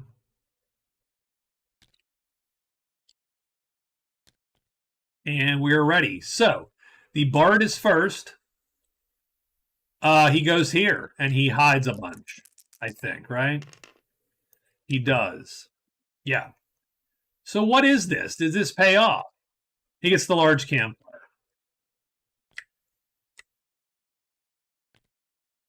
And these guys can appear at the large campfire. So the Lancers do move to the large campfire. And then he's going to play his natives card to pull the Bashkars in. So that at least pays off for him in that way. He gets to cycle this card. And he gets Quiet Night, which is a bunch of rests. It's better.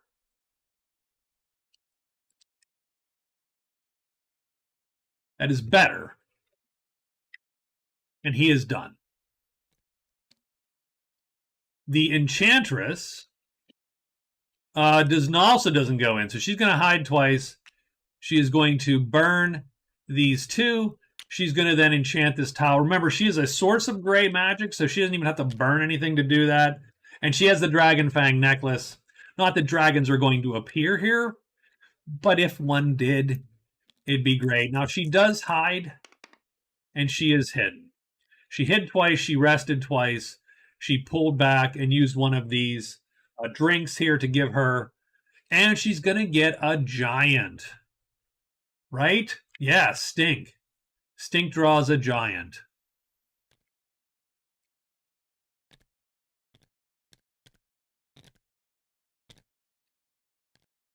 The Saracen goes. And he rests twice to pull this. And then 2 trolls show up on his space. Done. And now the White Witch, she moves and rests, which sucks because she actually just moves in here and then gets blocked by the giants. So we are done. So we have 2 fights here, 2 characters here, 1 character over here. We'll do the Saracen and the trolls. I don't know, maybe that might have been a bad move on my part.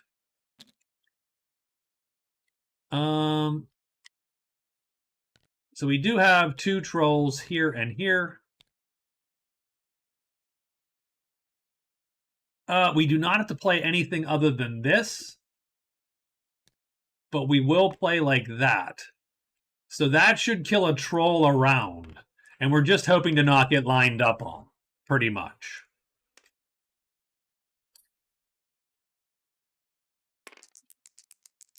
So let's get a 4 or a 1. No, we get a 5. But that doesn't line up anybody. That's good. That's actually a good. Does he have a buddy? He does actually have a buddy. Let's check the buddy here. That's a good point.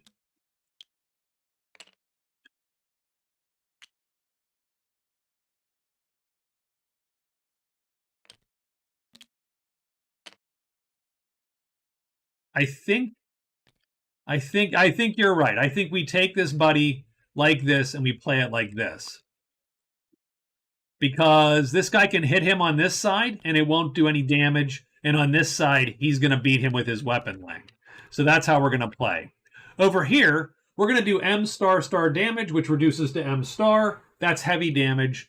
The Saracen kills the first troll and fatigues 1 asterisk. Done. Over on this side, we're sort of actually hoping he doesn't kill him. He does, though. He lines up, and it doesn't matter. If he flips, we hit him first. If he doesn't flip, he hits us first for not enough damage. The knight prevails. So we're going to get 10 prowess there. So now that's going to do a couple things. That's going to, well, it's going to do one thing. It's going to put me over the 60 mark. So we actually have scored the bonus. And I'm going to mark that by putting a little asterisk next to my prowess. And so the Saracen now gets 3 points there instead of the 2 points. So that's easy. Thank you for the reminder of the extra guy, because that really makes that trivial then. It's not even a ooh scary. It's a, you know, yawn, whatever. So he is done there. Over here, well, this is a little bit dicier and more interesting. No one's hidden. I mean, the Enchantress is, I think. So she doesn't have to partake in this fight. The White Witch does have to partake in this fight. She does not have a tremendous attack, so she cannot win this fight. Largely what it comes down to is we do not want this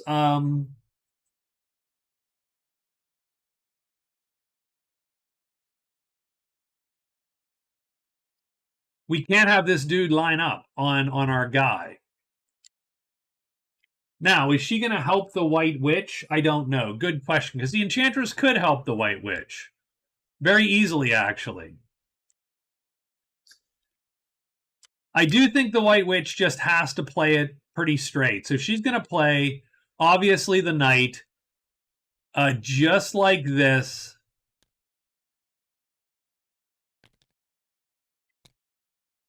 Because this is going to undercut and kill him with tremendous damage, H star.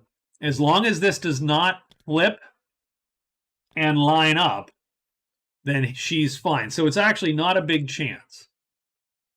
The Enchantress is not going to give up the wolf. She might consider casting Summon Animal.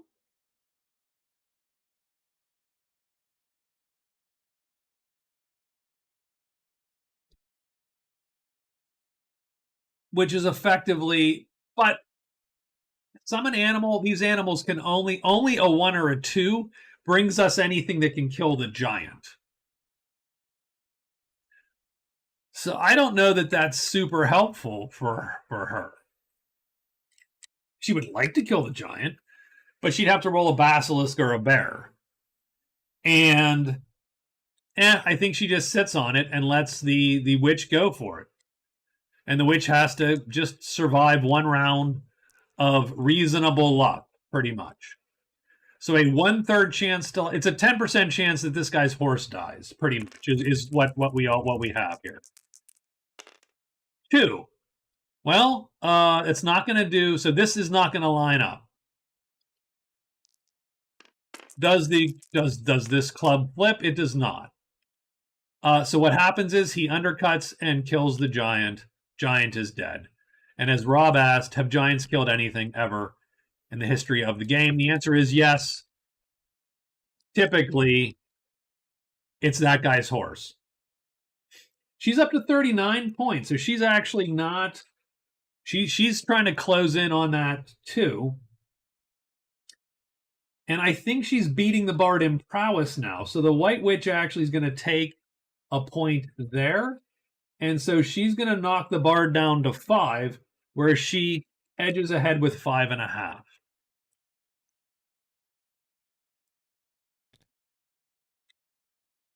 She's got the Knight.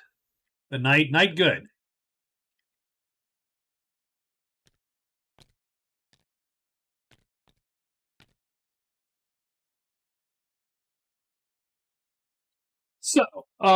So we're at the end of the week. So a couple things are going to happen at the end of the week here.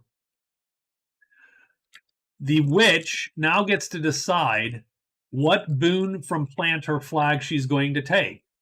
She could take a peasant militiaman, which I'd have to actually look up, which is ridiculous. I've not written this down on this thing, which is sort of silly. I can't believe how shameless this game rips off Dragons Down. That's good. You are correct. I'm pretty sure Richard Hamlin was also a time traveler, and so he saw Dragons Down. He saw Dragons Down and then went back in time and said, "I can make that more complicated." And I'm like, I'm all for it, Richard. You go, you do that. You go back in time. Um, instead of the movie Primer or Primer, I'm not sure how to pronounce that. Instead of the movie Primer being complicated,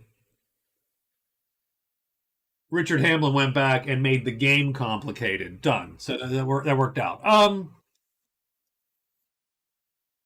Yeah, I don't know that I'm not sure a peasant militiaman actually does her any good, but I'm not sure a D6 gold does her any good. What she's going to do is take the rest. She's going to take the 1D6 rest phases. She's going to take the supplies.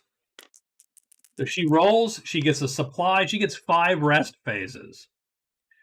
So I'm going to obviously bring back her white magic for sure.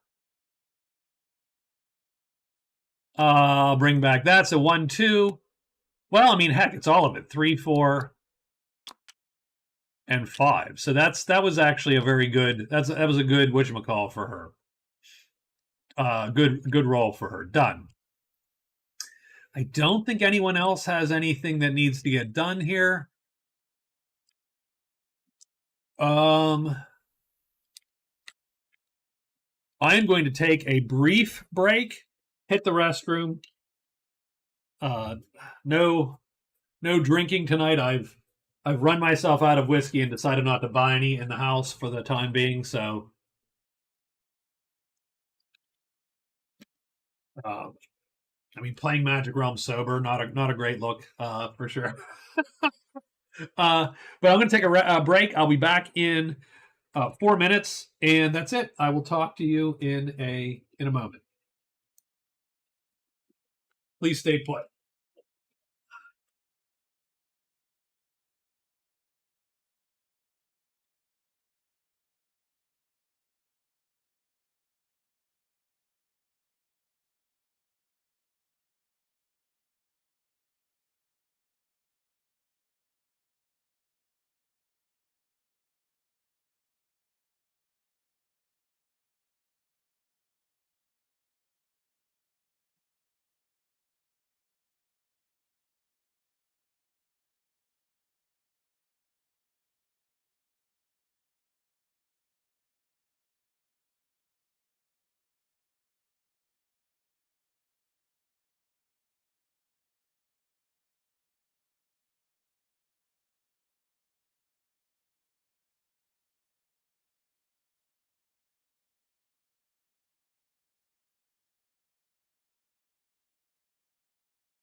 Guys, pray for me. He's trying to play this game sober. Okay. Yes. Say a quick prayer. Yeah.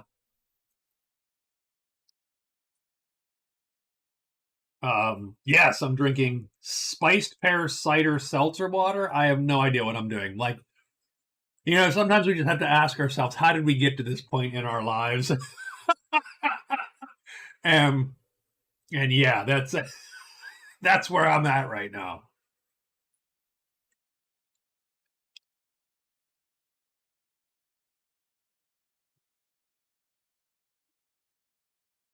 You're drinking for me. Very nice, very nice. I always know. I know that I know my friends. I know all that someone's drinking for me tonight. I guarantee you. Um, but no, I'm good. I figure, I figure around. So you got Thanksgiving coming up. You got Christmas coming up. Those are going to be drinky weeks. Let's dry out a little bit. We'll wring ourselves out. That's sort of where I'm at. So, all right.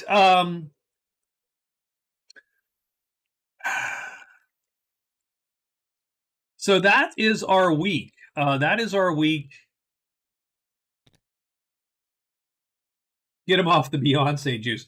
Actually, I finished the Sir Davis. Actually, it was okay. I don't hate that whiskey. It's just too expensive for what it is. There are a lot of whiskeys that I drink or have drank that I go, that's fine. It is a fine whiskey. It's $80 a bottle. Why would you buy that for $80 a bottle? Like that's sort of where I'm at on some of those. And the Beyonce whiskey is expensive like that. Going to the islands for Turkey Day, so lots of drinks there. Nice. That's awesome. So, okay, let's take a quick look, real quick, just to make sure that we have everyone's scoreboard correct. We have 6 card points, 66 points of prowess, which gives him 3 points because we give him a bonus. 29 gold means that he is winning gold still. No treasures, no spells, done. The Enchantress has 5 card points. No prowess. She's actually not done a great job of killing. She has 27 gold. That puts her in second place, so that's a buck, 1 point. She does have 2 great treasures, which matches her with the White Witch. So she gets a 1.5 there. So 7.5 points there. Done. The Bard, 5 points in cards. He has 32 prowess, which does not put him in second place anymore. A buck, 1 gold, and he's going to run out of the soldiers here in a little bit. So I think that's a little rough. He's not done great at getting that done. And so no spells, no great treasures, 5 points total. I think that's true. The White Witch has not scored a lot of points, but she has 39 prowess. That's second place. She has 2 great treasures. That puts her tied for first place. Done. No spells yet. Done. Yeah, I mean, I agree. It's right. Yeah, why do I watch people play video games? Well, because occasionally I don't want to play, but I want to watch someone else play to see what they do or what skill they bring to it. Other times, because there are games that I am absolutely not interested in playing, but I will watch someone else play because I'm sort of interested in the game generally, but not in playing it, if that makes any sense. So, for instance, I watch people play horror games all the time. Not all the time. Those are usually late nights, and I'm really bored. But I will watch a guy play a horror game because sometimes I love to watch and see what the game designers. Now, most horror games are garbage, frankly. But I like watching people play horror games to go, well, that was an interesting idea, at least. I can utilize that in my my tabletop game or whatever, stuff like that. All right. I think our scoreboard is correct. We need 3 more events for this, theoretically, possibly the final week coming up here. We get the Inquisition. Ooh, the Inquisition. Kill any demon or imp. Sell the order an item with black magic or a type 5 or type 8 spell. Perform a quest phase, wounding 2 magic chits or tithing $6 if you don't have magic. You may score multiple VP in there. So anyone can. I mean, it's right here. It's literally 2 points to walk back here, or 1 point, at least 1 point to walk back there and do a thing.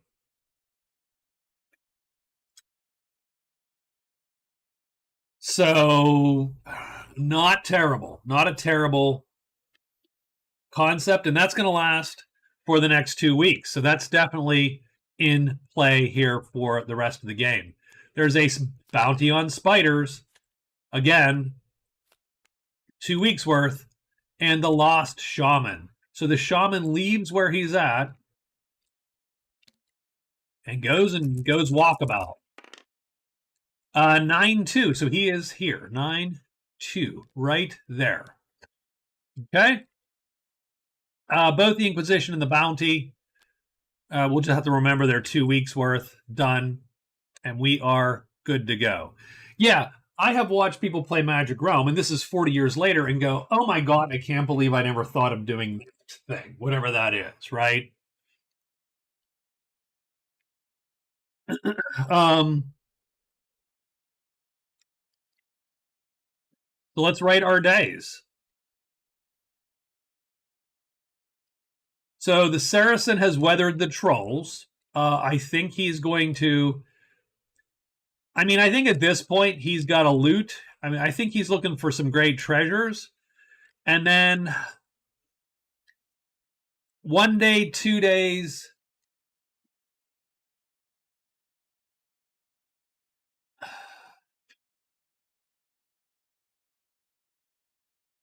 He could get to the statue in 3 days. Locate the statue for a point. Maybe sell down here. Is he okay with the guard? He's unfriendly with the guard, so not the best.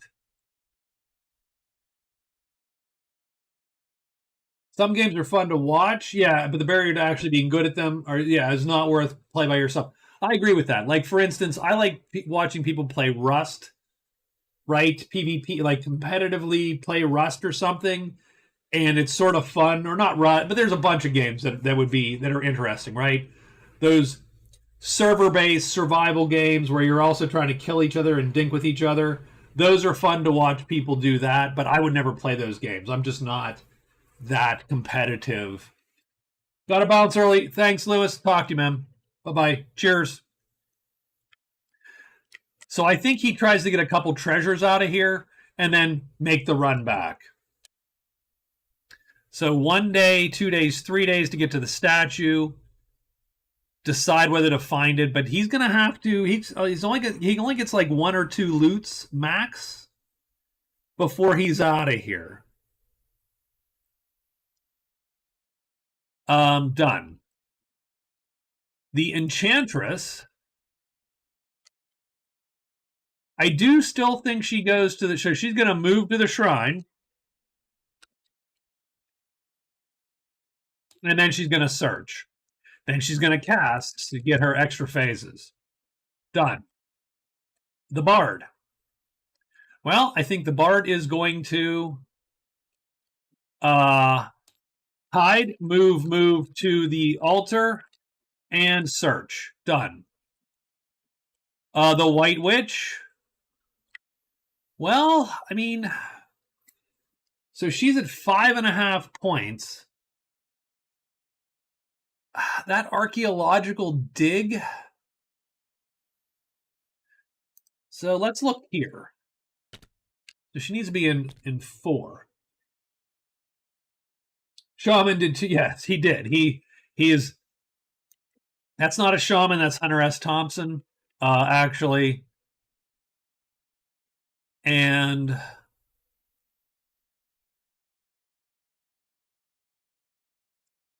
what is she trying to accomplish? I mean, she could definitely go back, but she doesn't have any money. I suppose she could. So the other option for her, she has $4 right now. She could go back. She could sell $7, 14, $22 worth of crap. She could sell $22 worth of crap. Try to buy the book, or try to buy the scroll, the nature scroll, for maybe $20. Learn a spell or two spells, and that would be, she could go and get a point off of the Inquisition, and then she could get 2 points for spells.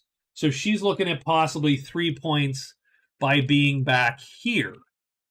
She could also try to go kill the demon with exercise, which is pretty trivial.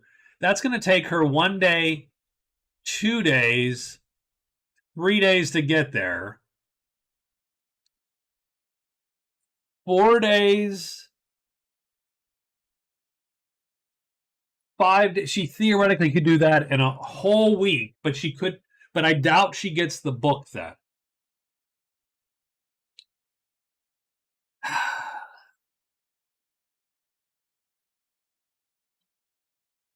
She could also learn spells at the altar because she has type 3 magic. She could also go there. So I think she's running. She's going to run to there. So I think she just moves. I think she's just going to move and move into the borderlands. And at that point, I think she go. Yeah, so she's going to go here. 1, 2, get there in 3 days. The goblins are the only thing that I worry with that. So she'll have to be hidden when she's there. These goblins cannot kill the knight. These goblins that will show up here can kill the knight. So we have to be a little bit wary. So I think we go 2 there, done. So let's see, 22 search. Yeah, done. Okay, let's get this done. So day 22, getting our monster roll here. Oh, it's bats.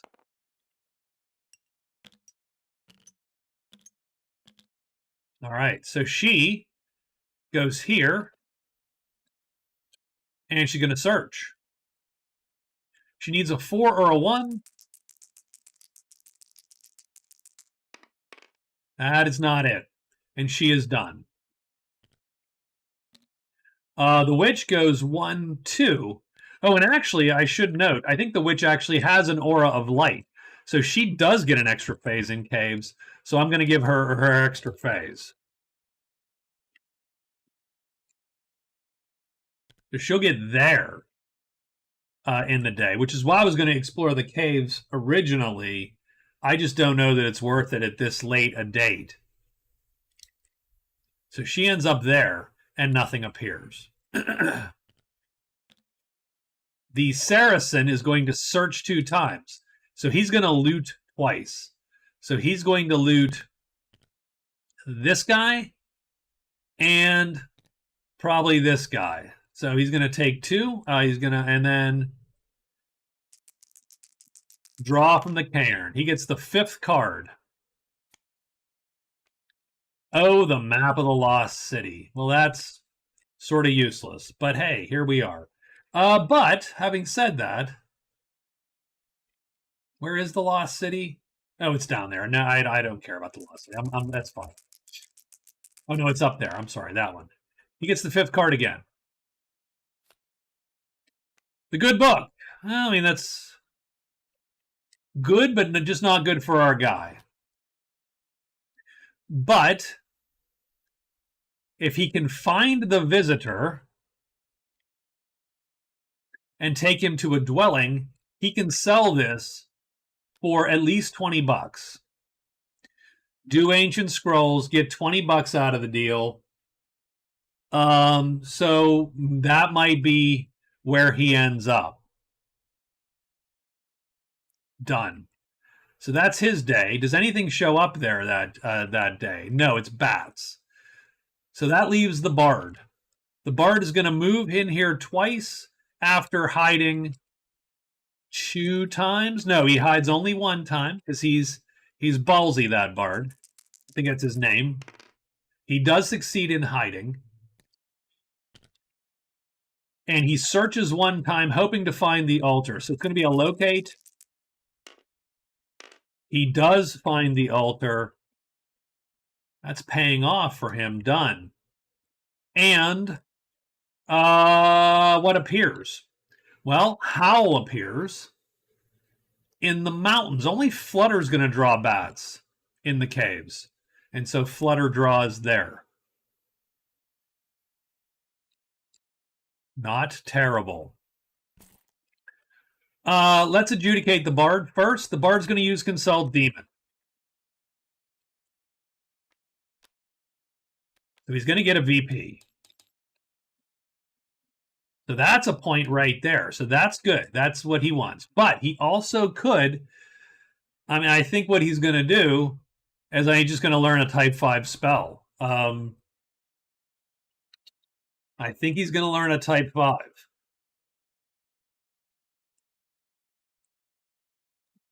I don't like him converting chits, frankly. I think he converts a single chit, that chit, to a type 5. The witch has to have one of those, right? She's got to have a chit. A type 5 time 4 chit. Makes sense. There it is.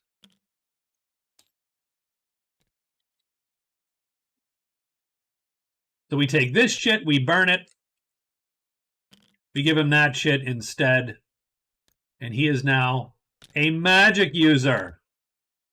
And what is he going to magic use? Well, copy that deck, shuffle it up, draw a card, delete that deck. He learns Ask Demon. Well, there you go.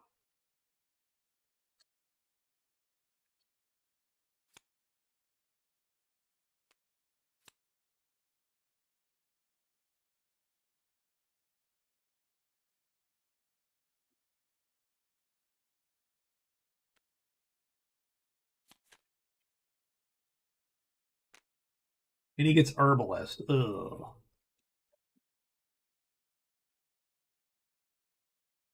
So what this allows him to do is now he has a spell. And his spell is going to give him 2 points there. And he gets a 6th point there. So all of a sudden, he's going to rocket into 2nd place with 8. Herbalist ain't great for him because he has to find the dank W chit. Which... it's somewhere over here. Although he might cast Ask Demon. So Ask Demon, he can wound a chit and the demon won't attack. Oh, he can't cast Ask Demon because he doesn't have black magic. He only has 1 chit. He could cast this if he has black. He got a type 5. He got that chit. And the reason I did not convert 2 is because that actually cuts into his fighting ability, and I didn't want to do that. So he got a type 5 because he needs it to cast his spell. But he cannot cast the spell because he doesn't have black magic right now. That's just sort of, he cheesed it to get the points, pretty much. The demon is still there and won't attack him today, but obviously tomorrow all is fair game. Yeah, the symbols confuse me too. So the demon's horns, there you go, right? The type 1 is the happy light, the little light. 7 is the flame, the candle, so that's the charms. I don't know what the hell that is. Yeah, I memorized the symbols with goofy mnemonics, effectively. The 2 is the animal skull. Is there anyone else that needs adjudication this evening? Our lady's going to cast. She casts Torchbearer. Done.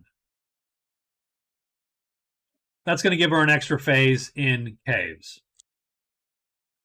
The bard obviously doesn't care. The White Witch also does not care at the moment, although she's a little annoyed that this bat showed up, just generally.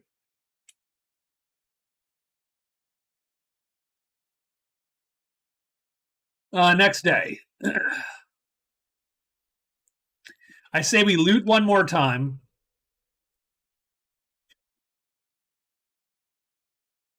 One more loot. And then we go. Then we get out of Dodge. And to get out of Dodge, we're going to try to get this guy, get his point. So we're going to actually try to go and find this. We'll grab the shaman. We'll drag him to the house probably. Turn in that point. Turn in ancient scrolls by selling the good book.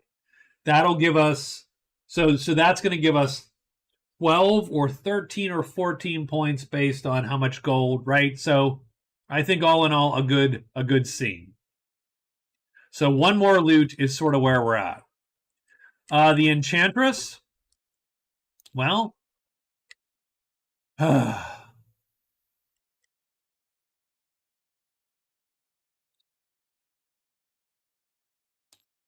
I think she searches, and I hate to say it, I think she's going to search 3 times, assuming that if the demon shows up, she's going to take the heck off.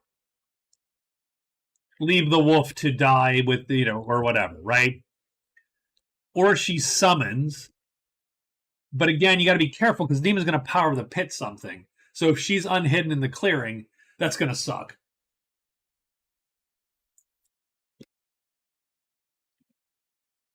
The Bard. So the Bard. Can the Bard take out the demon?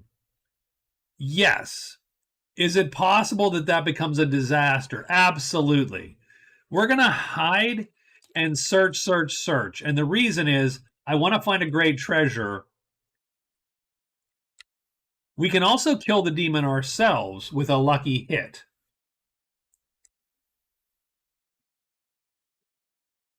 So I think we're fighting this guy, but we're gonna hide first.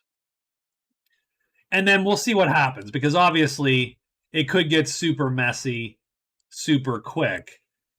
I think she hides twice and then moves to the altar. Now she can just kill the damn thing. So that's the danger there for our Bard, is that she's going to get there first. Let's see what day 23 brings. In terms of monsters, it's going to bring giants and trolls. Bard first. Bard's got to get this hide done. And he does. So he is hidden. We're going to, I think, he found the altar, right? So these are all loots. So that's great for him. There's 4 treasures. Hopefully he can make that work. Oops, sorry. There we go. He gets the 4th.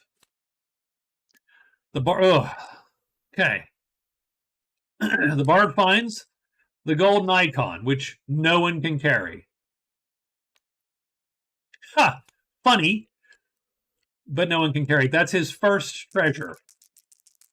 Second treasure, nope. Third, come on, give me a 3. No, womp womp. Nothing. But he is hidden. Does anything appear here? No, that's the only die roll which is saved. He is done. The witch. Stevie Nicks comes. She fails one hide. She fails the second hide and gets blocked by the bat.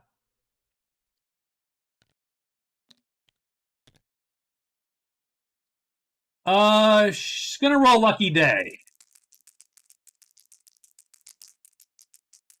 Or did she do that already? She might have done that already, right? So we'll ditch that.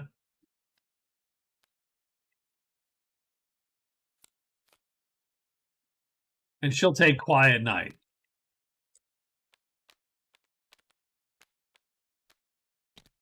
That dig is rough. That dig does not.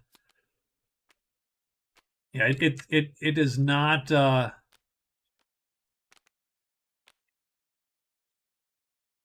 Did she use that? Plant flag, explore caves, dig site, lucky day. We're gonna burn that. Plant flag is gone. Give her quiet night. Should have checked that, but that's done.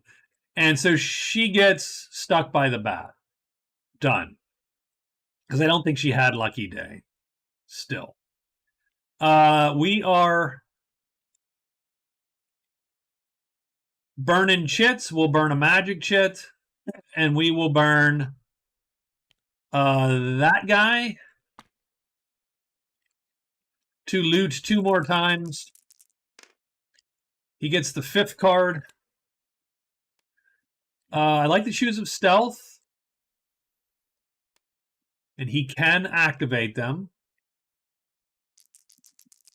Come on, give me one last treasure. 5th card, not enough. Done. He is done. But unfortunately for him, something does appear, and it's the big troll. The big troll's rough for him. And that is I can't kill that. The Enchantress. She goes all out searching for the shrine. And she finds it.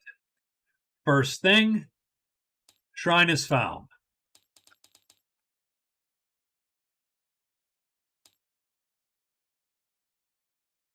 That's going to give her 6th point on cards and her 8.5 point overall.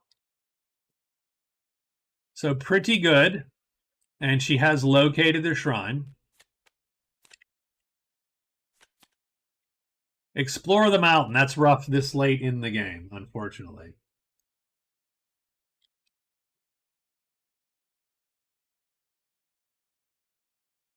He also gets 2 loots in the shrine. And the shrine has type 1 and 5 spells. That's not going to do her much good. She'll take the 2 loots. That's a fail. She needs a 4, though. Come on, give her a 4. Nope, 2 fails. Done. Okay. The knight is going to draw the bat, of course.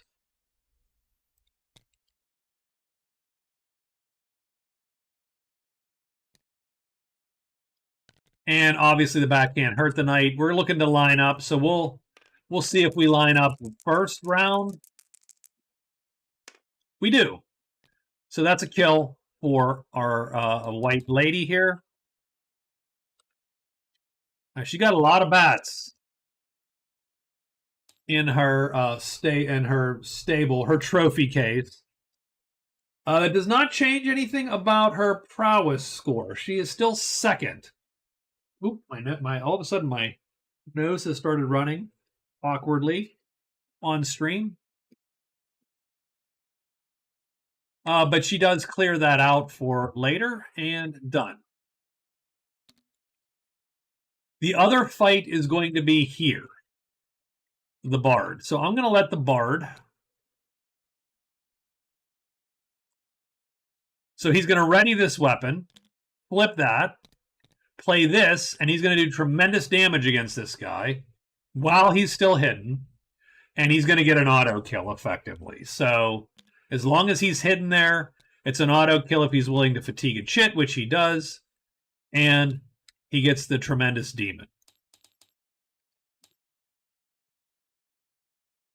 That's 8 prowess, giving him 40, just still behind.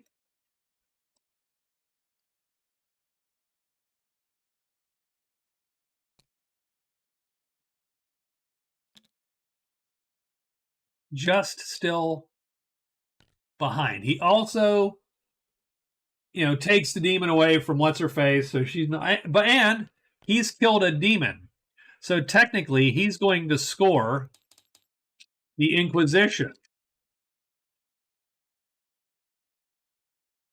which gives him another card point, and that is his 9th total point, I believe. So pretty good on him, and he gets that demon first.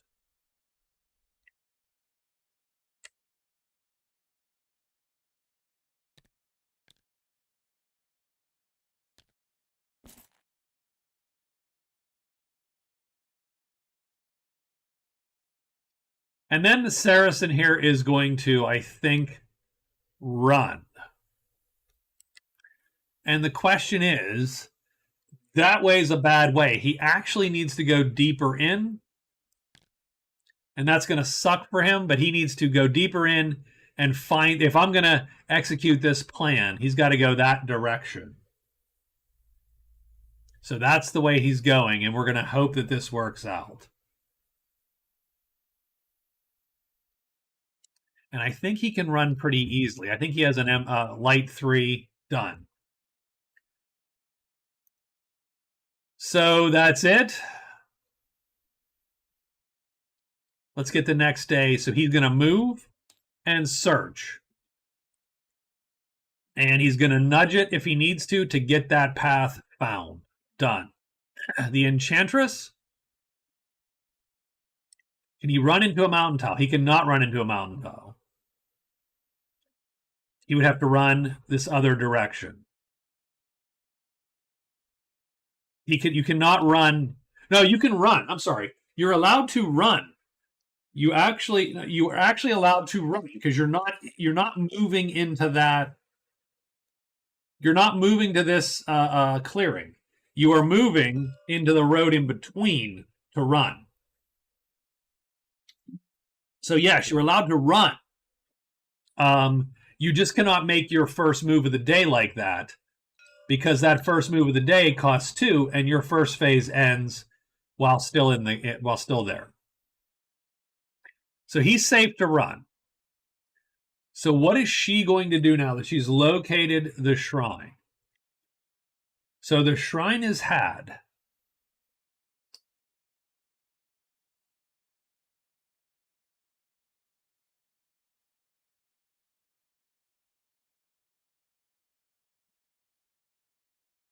She has explored the mountain Dragon Slayer and find the large campfire. Now we know the large campfire is. Getting to it's a little bit of a disaster. I think.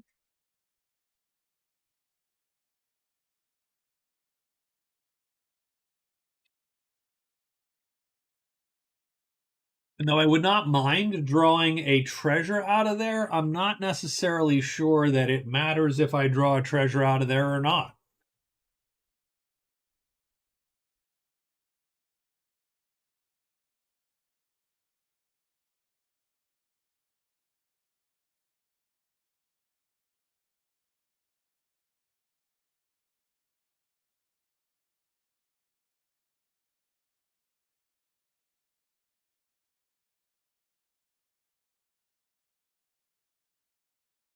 So let's think about the Enchantress real quick. I'm looking for easily a point or a point and a half, right? Just to make sure that I get my 10. She doesn't have any good cards, really. She could head back to the Inquisition and get a point. I don't think she has anything else that's actually going to get her anything. No. So I think she draws one last time, and then we'll get out of Dodge, I think, the next day. What about the Bard? Well, I can't move the golden icon. No one can move that damn thing.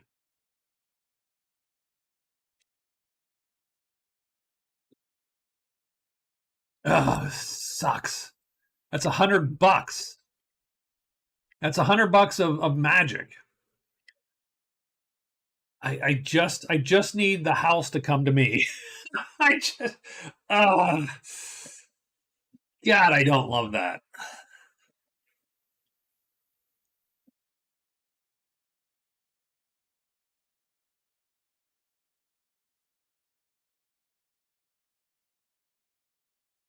Herbalist is not useful. Quiet Night not useful. Oh,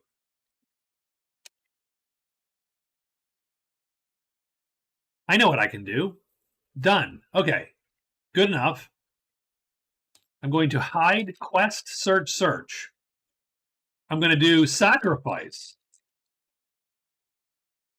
It's easier to move the house than it is the golden icon. You're absolutely correct, Rob.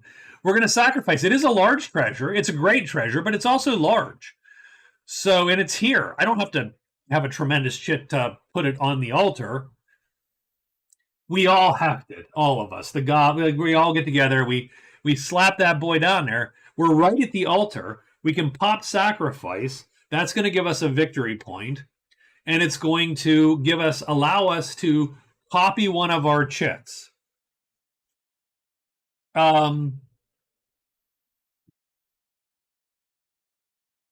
Which, I mean, frankly, barely matters now, right where we're at.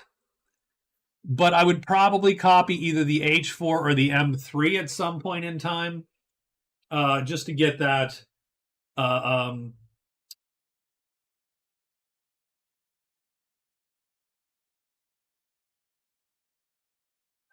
I screwed that combat up too. So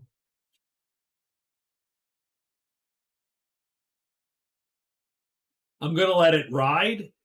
But he could not kill the demon with the M3. He did. I mentally crossed him with having the scimitar, and the scimitar kills on an M3, but not him. He would have to play an H4 to do the killing of that guy, and that's not an auto hit, and so we would have to see where that goes.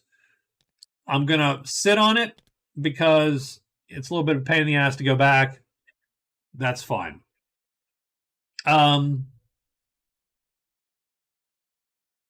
It has ramifications, but I'm just gonna live with it.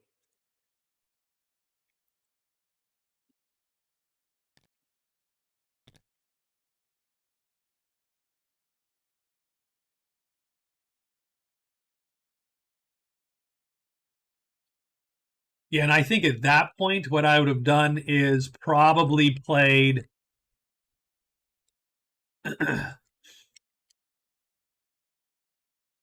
I'd have probably taken my shot. And since none of these guys is fast enough to dodge a power of the pit, I would probably have just taken the 1/3 chance and rolled with it. Or, yeah. So, because I can't auto hit that guy. I'm a little bit bummed that I screwed that up, but I am going to sit on it and let it ride for now. So, we'll say he got lucky and made the roll. Here, I'll make the roll right now. Watch. It'll come up and justify that. It's not gonna do it. You know Magic Realm doesn't do that. No. Okay. Done. Anyway. So he's gonna sacrifice, and then he'll search and try to draw a treasure or two out of there again. Done. And that will at least make use of the golden icon. So that's his move on day 24. The White Witch, I argue she still goes up there. I don't think that changes that for her. I think she moves to the altar.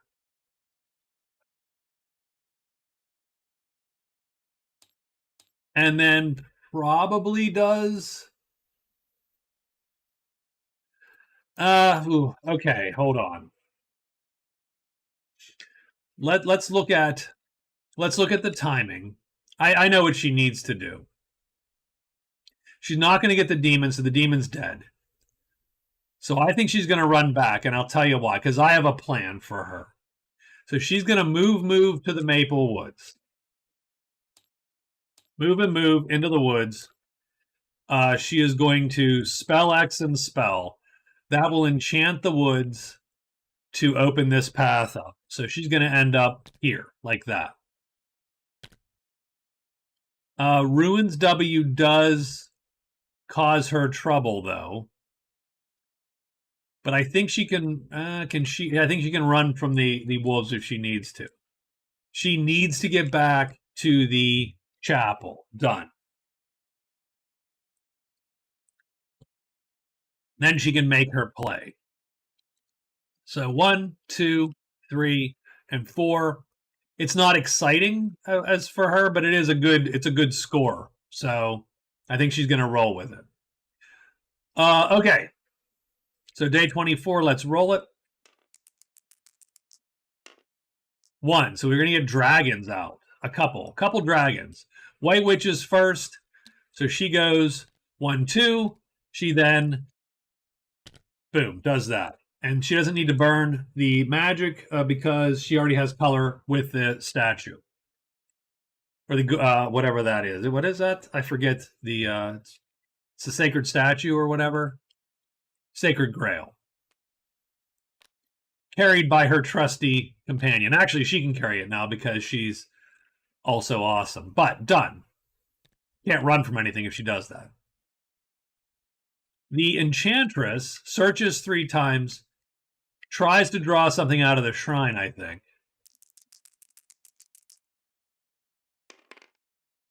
4. She does get the 4th treasure. 1. Oop, that didn't work. Whatever that did not do what she needed to do. 4. Oh my God, she literally gets the difecta. That's literally the perfect thing to draw. So that's 1. 2, she needs a 3 or less now. She gets it.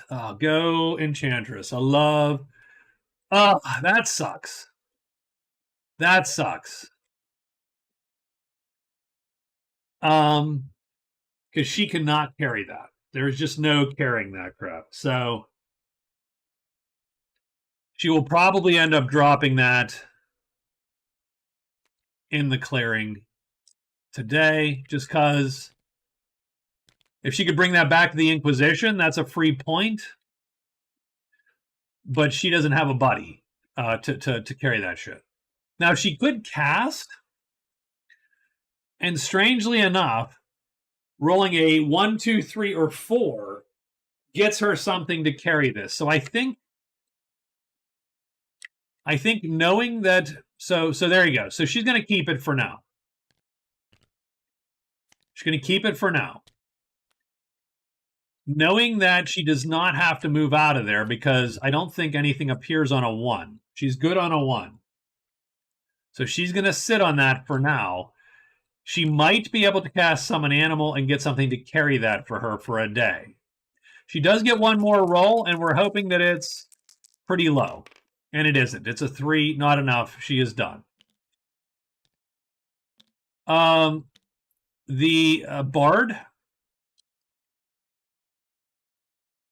He's going to hide just in case, because this still is dangerous. You're right. So it's still a dangerous spot here. He does hide. So he's hidden. He's going to quest and thus sacrifice the golden icon. And the golden icon is now gone. But he will score. Sacrifice. So that's his 8th point. I do love when people have weeks like this where they're just, where their last week is amazing. And he gets to copy a chit, which he will copy because he already killed this guy. He'll copy the H4. Done. He scores sacrifice. He gets Dragon Slayer, which actually isn't terrible if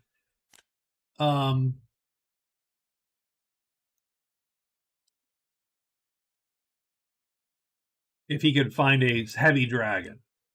So done and done. Hell, a tremendous dragon even is not terrible in this case. He might head down there, just try to get it to show. And then what else does he have? Oh, and then he draws twice. So he's going to see if he can't eke a treasure out of there in the last 2 phases. He gets the third card, so he is going to draw a treasure out of there. He gets the remains of the thief, son of a bitch. I'm sure I knew that was out there. So he does get the living sword. He does get a crystal ball. He does get a curse. Let's roll on the curses. Oh God, this could be awful. Get at this rate, get disgust. Frankly,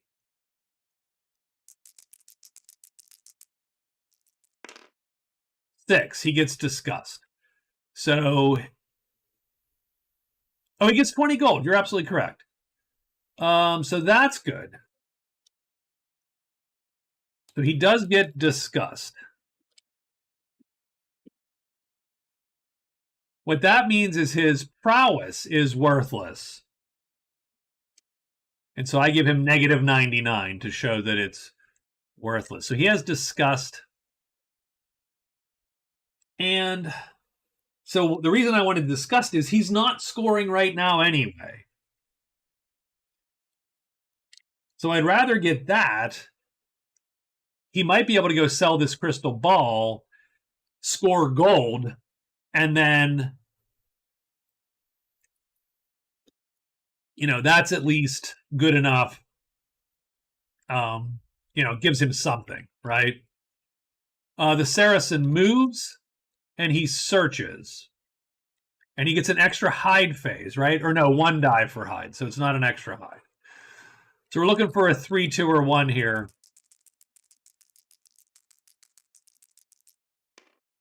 No, not at all. Okay, done. And no dragons appear. No fights here. Well, we do have to check up there. But I don't think he gets any because the dragons are out, right? Flutter does draw. Flutter draws to here, though.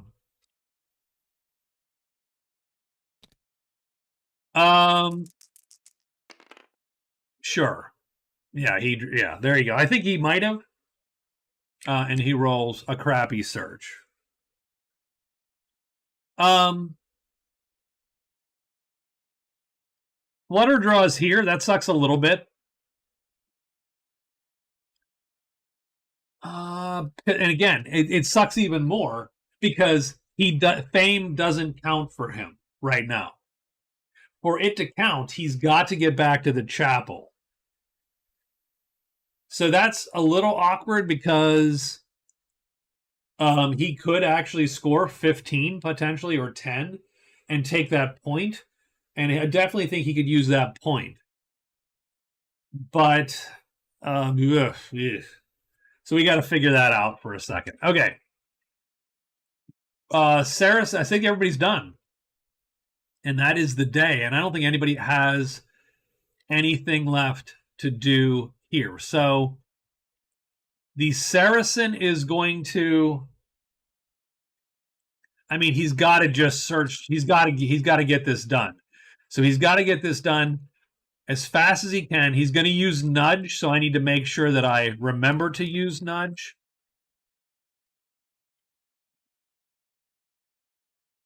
And I don't even, I think I rolled the search for this guy. 3, 2, or 1. Did I roll his search? I believe that I did and rolled a high number, but I don't remember. So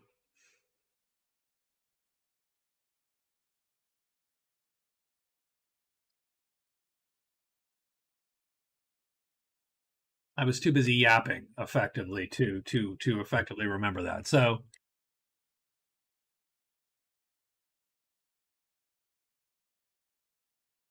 I suppose we can. Oh, and actually, you know what? Darn it. Well, so this game sucks a little bit. This is my fault. The Saracen gets extra search phases. So in theory, he's like a whole day ahead. So I'm going to give him this. Right? I'm going to give him that,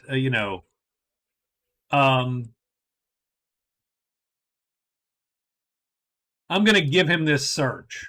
There you go. I'm going to give him that stupid caves because I sort of screwed him out of literally 1, 2, 3, 4, 5, 6, 7 phases. Oh, he has a whole extra, not a week, but a whole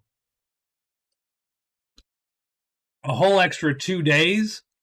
So he finds that damn passage.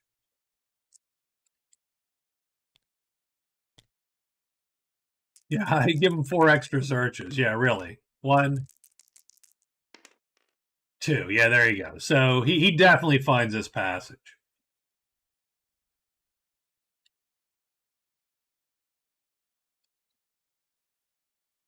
Yeah, I can't. I need to put something up here next time. Like I need to put like extra search, blah blah blah, right? That kind of thing.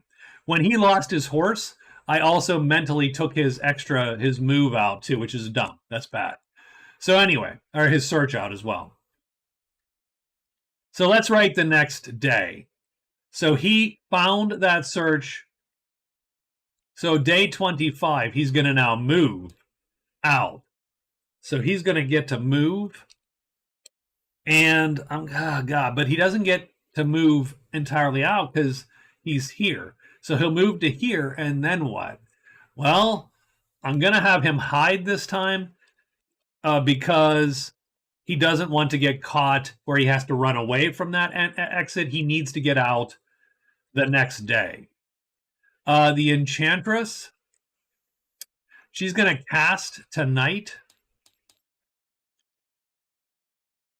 And she can cast a couple times. So she's going to cast a couple times tonight here and see what she can dredge up. So fatigue that guy, cast summon animal. And she gets a 3, which is the serpent, which is literally the ideal case because the serpent also walks the woods. So she's done. So tomorrow, she can carry this thing. She has remember, she has an extra phase. She can walk the woods to here and then to here.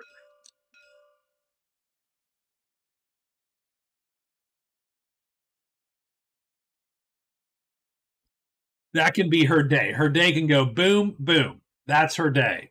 It's not quite there, but then she can cast tomorrow night and try to get this done. To bring the heavy, heavy jewel, the blasted jewel back and get it to the order.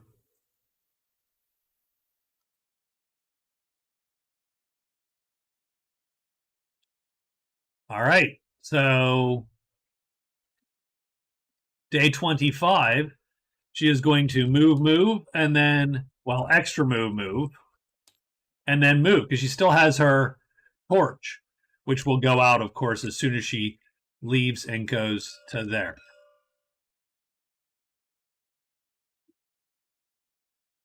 And I think walking the woods costs you still the same, right? I think it still costs you 2 moves, so I don't think it's the thing. I think that's dragons down that moves you faster a little bit when you're walking a special. So she's going to do that and get super close and hope to get lucky again. Our guy here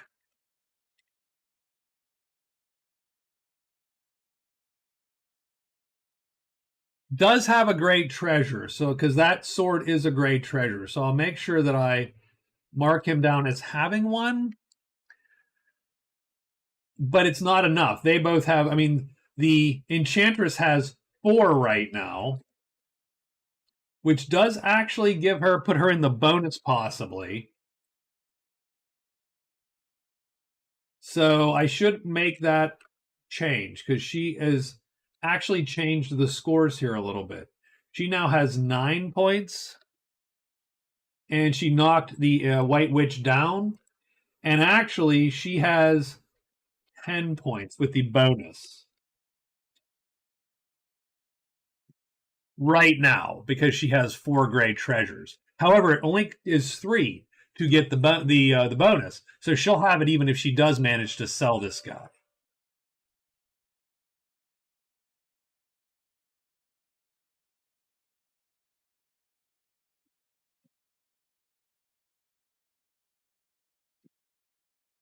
So the bard,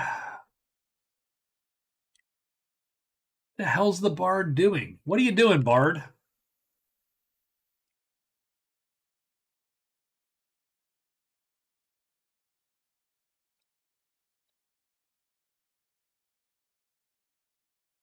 I mean, I think he has to.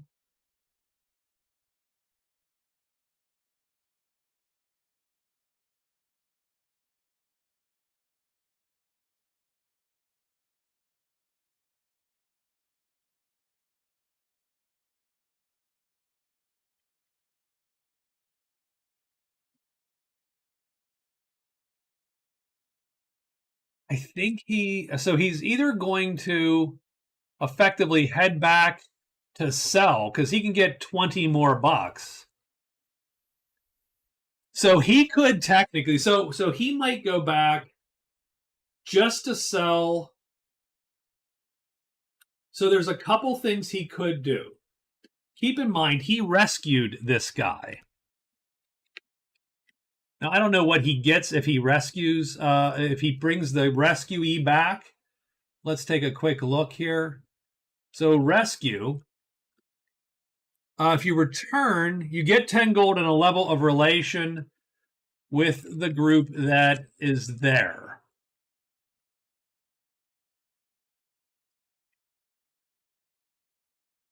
So I don't know that that matters, but he might do that. So he might head back. Oh, that's the guard. That's not the rogues. Where are the rogues? The rogues are all the way down there. He don't want to do that. That's a long haul. And he can't make it in time. So he's not going to do that. What he's going to do, probably head back to the guard. Sell both of these. This great treasure does nothing for him. He's never going to get in the money on great treasures. He needs he needs at least one more to get it. But if he sells this for 45 bucks to the guard, he'll have so close. If he sells it for 45 bucks, he has 66 bucks.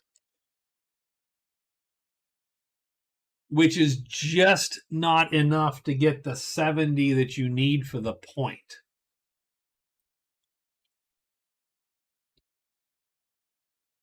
So he needs something else. He needs one more buck. Like 4 more bucks. And there's what 2 treasures at the damn altar? Oh my god. He also has Dragon Slayer. So how much money would he get? He would get 45, which brings him to 66. He can take the Dragon's Tooth from Dragon Slayer and sell it for 5, and that would give him just enough to score in the money on gold. Okay, I think we have his plan. He's gonna hide, move into the dragons, even though he's not gonna score any fame. He's gonna score Dragon Slayer.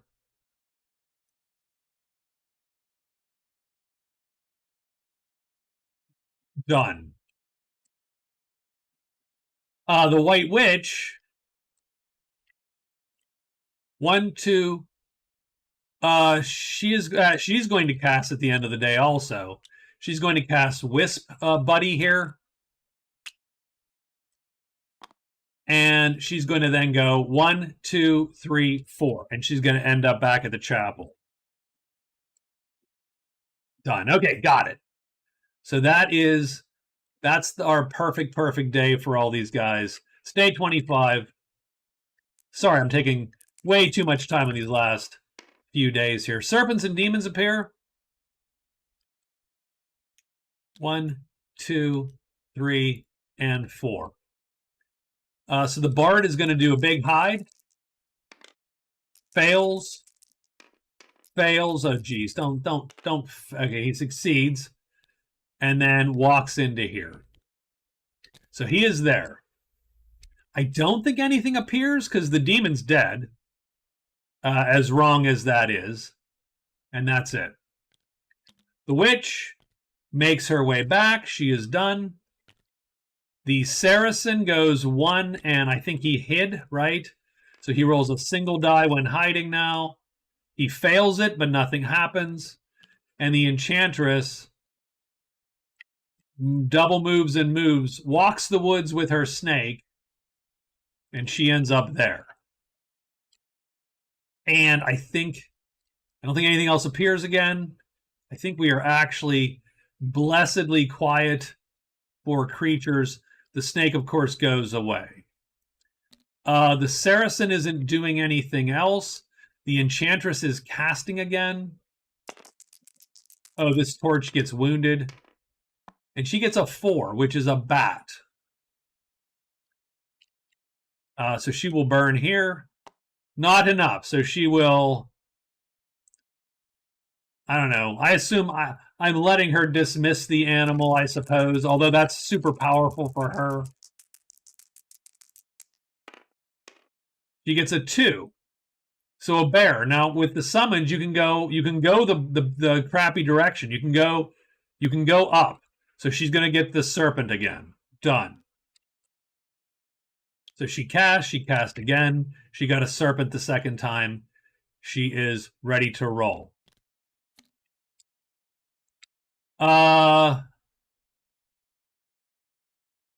He's not casting. He's fighting. So let's see what this fight looks like. Now these guys, he can kill with a, but he still needs an H4 to kill. He can kill with this M3. He can't do it because it's just not enough. But he can kill with this H4. But he's got to line up. These guys can also kill the dragons. But they can also kill these guys.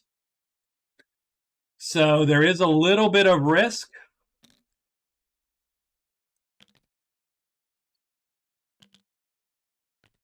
We are going to put him as the deployee.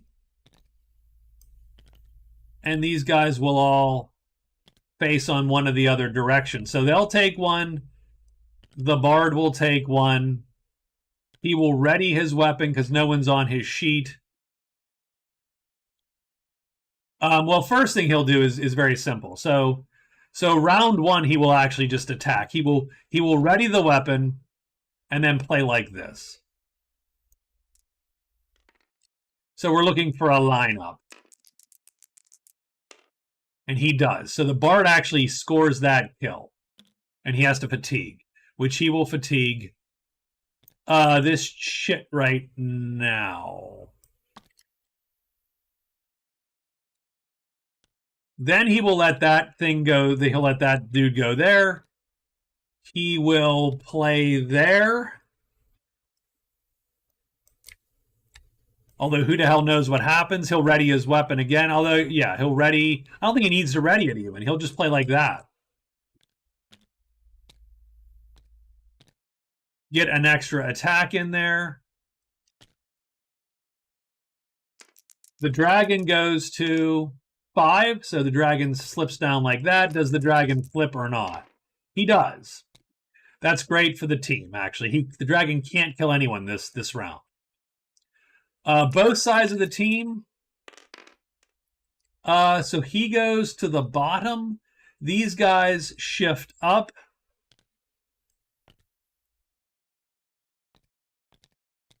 It actually doesn't matter what happens now because the first guy is going to flip. The second guy is going to not flip. The crossbowman is going to flip. So this guy's going to hit and kill him. Done. And so we're going to score 10 more of quote-unquote fame.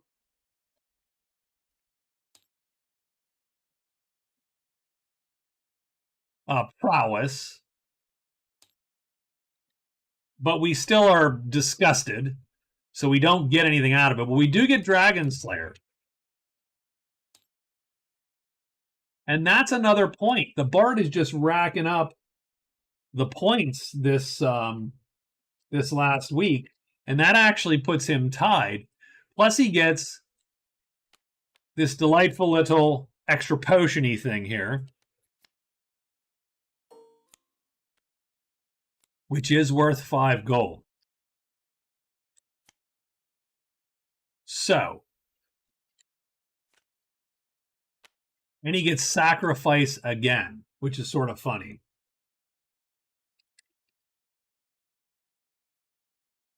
Strangely enough, he could sack the crystal ball for a point, but I don't think that's where he's going to go. I think he wants to sell that thing. I think that's the goal. I think he sells out. You know, it's like it's a musician. He's a folk musician. He's sold out at the end, done. Made Nike commercials with his music. I don't think there's any other fights. I do think the White Witch does need a quick roll to make sure that the patrol doesn't, do her wrong.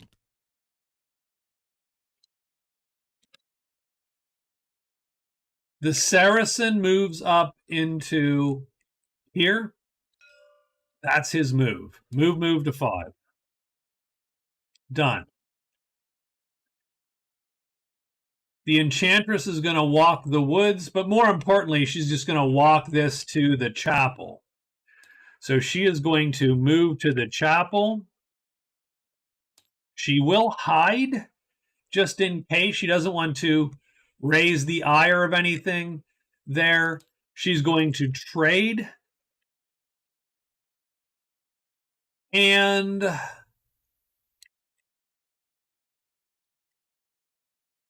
she's going to quest phase.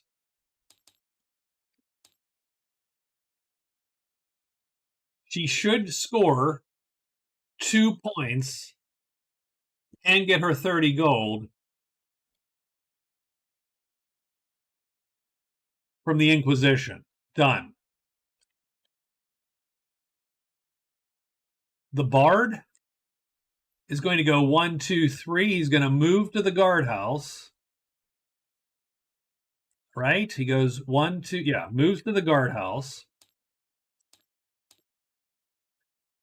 And then trade. I'm pretty sure that's sort of his gig. He's going to trade at the guardhouse. He's going to sell everything he has. That's going to get him just enough money, but that's going to put him in the bonus with gold. But it will also shift points around because he'll have a ton of cash.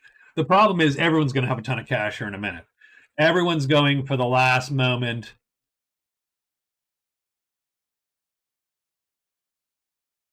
So she has a point of great treasures. She doesn't know what she does not know what the Barden plans. She does not know it. She's going to sell the Sacred Grail. That's going to give her 50 prowess. Putting her in the money for prowess and giving her the lead for prowess. Does she sell all of her goods right now? So can she get, she might not be able to get enough gold, in which case I don't think she sells everything. So if she literally sells out, she gets 29, 39, 44 gold.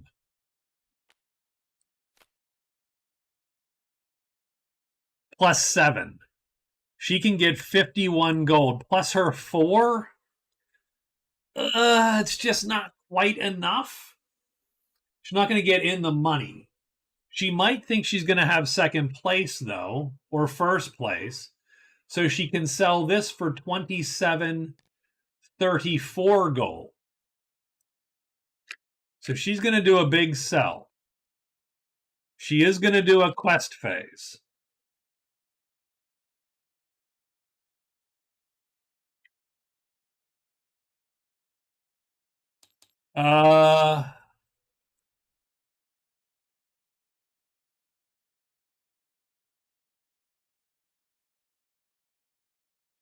Don't know if there's much else she's going to do.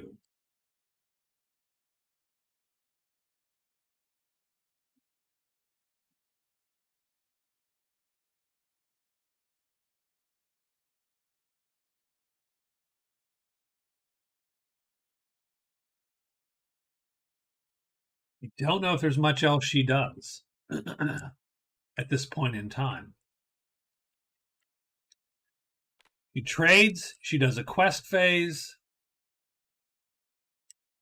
Oh, I know what she wants to do. Yeah, so she's gonna sell. Hold on. She's got. I do have a plan. I did have a plan. So that's gonna get. So she doesn't care to win gold at this point in time. She just wants the prowess. She sells everything. Then she's gonna do another trade phase. So let's do. She will do a hide just to not be accosted and do another trade phase. Done. So she is done. Oh, okay. This is going to be a super clunky day here. This is day 26. Everyone is racing toward the finish line here. And I think the Saracen's getting the worst part of it. So we get goblins up. The Enchantress is up. So the Enchantress is going to snake her way in. She's going to hide. She does. She quests and she has to wound two magic chits. Done. And then she's going to sell the blasted jewel and the draft of speed here for 36 bucks.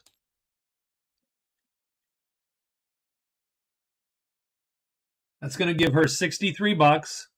She's going to score the Inquisition times 2 for 2 more points. So that gives her 8 in cards. That gives her 63 bucks. Done.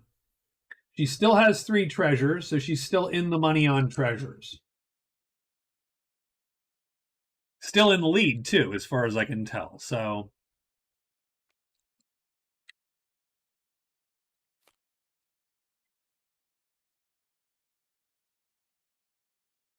yeah, 63. Currently, that puts her at the top of gold. She eats that point from the Saracen, so she ends with 13 points pretty much right now.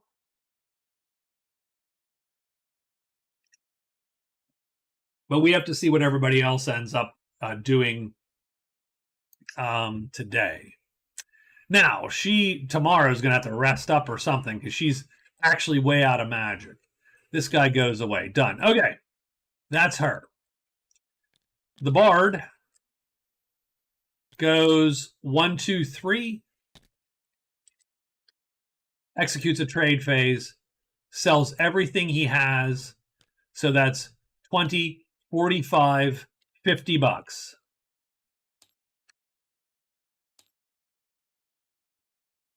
Now, he does have to check, I think, to not roll the double sixes, I believe. Otherwise, he has to wait tomorrow to do this. But yeah, he does it. So that's 71 bucks.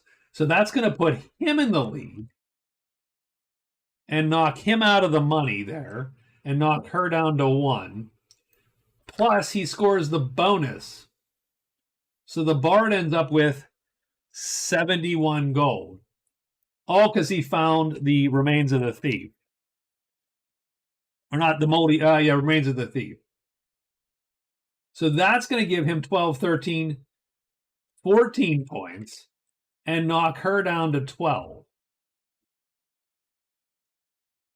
I don't know how I feel about the bonus point. I don't know if it's overkill.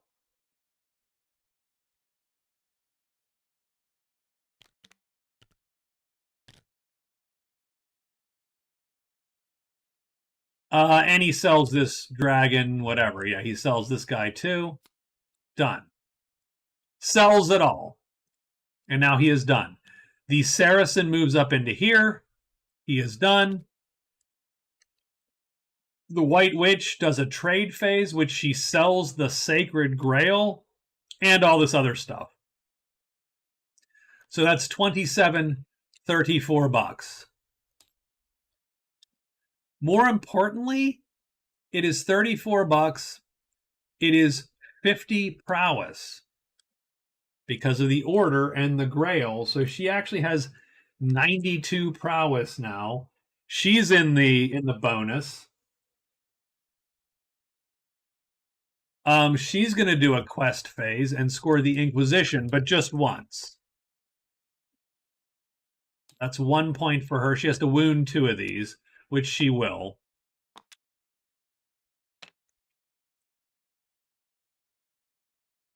So she scores 1 card. She takes the lead in prowess, knocks down the Saracen a point. He's down to actually, after all is said and done, he's down to 8 points at the end of the day. The White Witch moves up to 7, 8 points.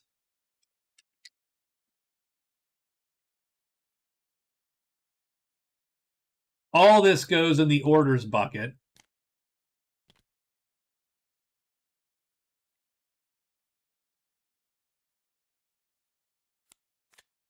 Just making sure. Yeah, 12, 20, 34. Yeah, so she ends up with 34. Oops. This all goes to the order. I'm not buying any stuff from them, so she has $38 right now. And now she's going to trade. Strangely, now I am buying something from the order. I shouldn't say that. She's going to trade for something she can learn a spell off of.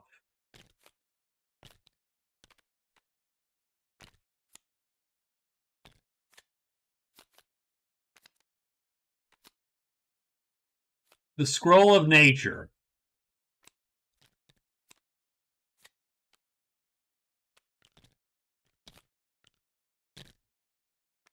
So for $10, now she doesn't necessarily get it for $10. She's going to try this out here. She's still allied with her guys here.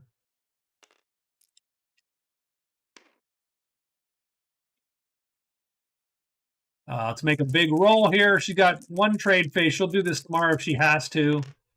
Oh, she gets price times 4. So she can get it for $40. That's not good enough. So that's going to go back. What a mess. It is totally a mess. I'm so sorry. But yeah. So, okay. So she is done. She doesn't quite get what she needs to get.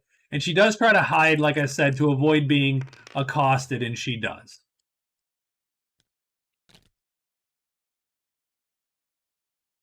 And that is the day. And like I said, the funny part is, at the end of the day, we've literally knocked the Saracen down 3 points worth. And everybody is shot up. And now it's the Bard and the Enchantress sort of duking it out here for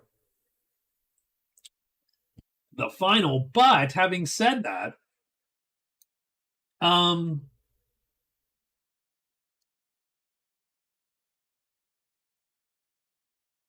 don't know that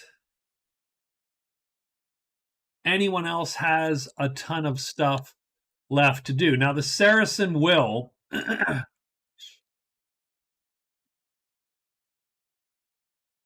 go 1, 2, 3. So the Saracen's going to move to the house, and he will execute a trade, hopefully to do Ancient Scrolls.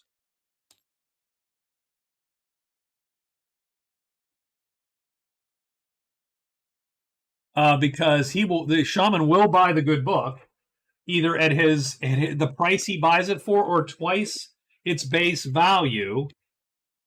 I have to go look to see what the shaman buys the good book the good book for.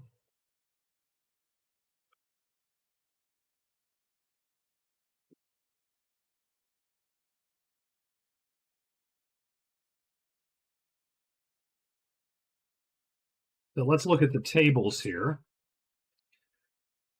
The scholar wants it for 50, but he's not the scholar. This is the shaman, so he'll just buy it for 20. I don't know that that's going to change anything, just given the situation. But he might get a point back or something. We'll have to see. So yeah, so he's going to run and he's going to do move, trade. He's going to score Ancient Scrolls. That'll give him another point at least. Does the Enchantress have anything she can do? The Enchantress is unfortunately tapped out a little bit.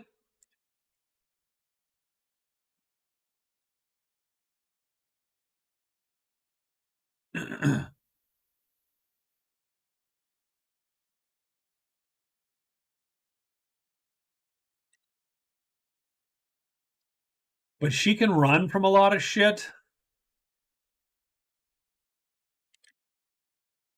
So I'm going to take her 1, 2, 3, 4 into the mess, which is the ledges. Done. The Bard. The Bard is a little bit SOL at this point. He now has Sacrifice again.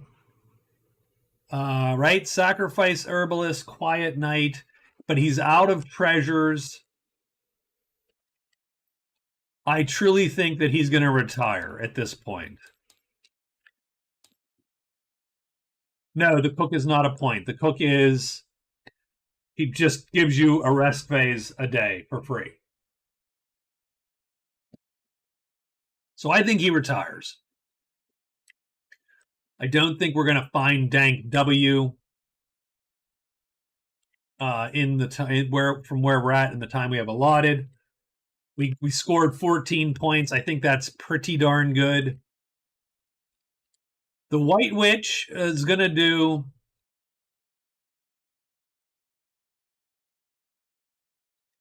trade,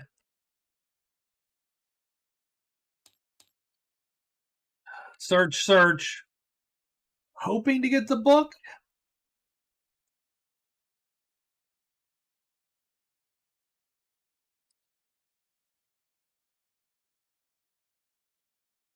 Or does she just trade out, hoping to get the book and the statue for cheap, and then super luck out? Nah, she trades. She's gonna do this. She's gonna just go with this and see what happens here.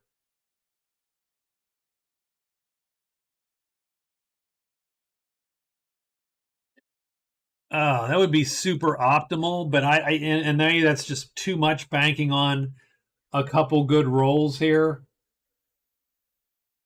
Yeah, I don't even know who, like right now.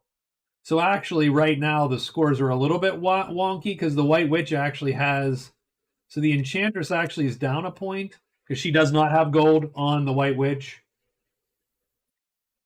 It's actually like this right now, I believe. So we'll have to do a reckoning at the end.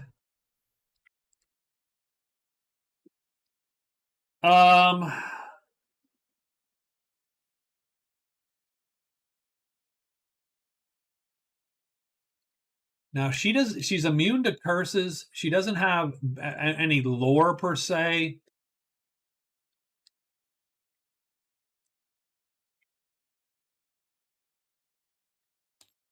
Let's do this. We'll go 3 and 1, and then tomorrow we'll figure the day out. So done.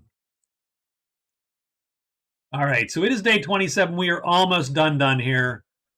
I think we will end it after this. There's not much more to do. Dragons are going to appear. That's going to be interesting. The Bard is first. He retires. The White Witch is second. She's going to roll 3 trade phases. First thing she's going to do is try to trade for, because she still has 1 great treasure.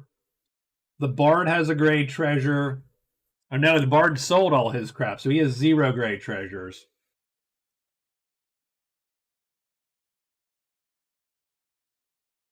So let's see. First off, it's $10 for the book. She wants the book first because it has 2 spells. That's a bad price. That's 1 bad roll. 2. There we go. That's what we needed. Price times 2. She'll buy it for 20.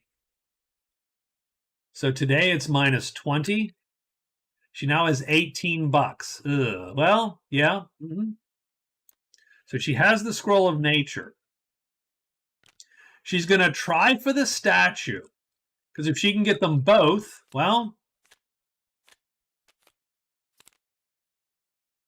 the statue is also 10 bucks. But she'll need a real low. And she will, you know what? She gets price times 3. That's 30. Give me a second. Yes, she will do that. Done. She will trade the tabard. Should have done this in the first place. I didn't think. She'll trade the tabard for it. So she's going to burn the tabard along with her money, and that's going to cost her another 15 bucks. So that's minus 35. And now she's down to 3 bucks. So now she does not score a gold point. So we do know that. And it's going to be back to, I think in this case, the Saracen is actually going to score. So he's up to 9. Done for now. We'll reconcile that a bit later. So she is done, but she does have a search phase. So she's going to read runes on the Scroll of Nature. Let's see. Yep, we got 2 type 3s. First, and then 2 type 2s, which she doesn't care about.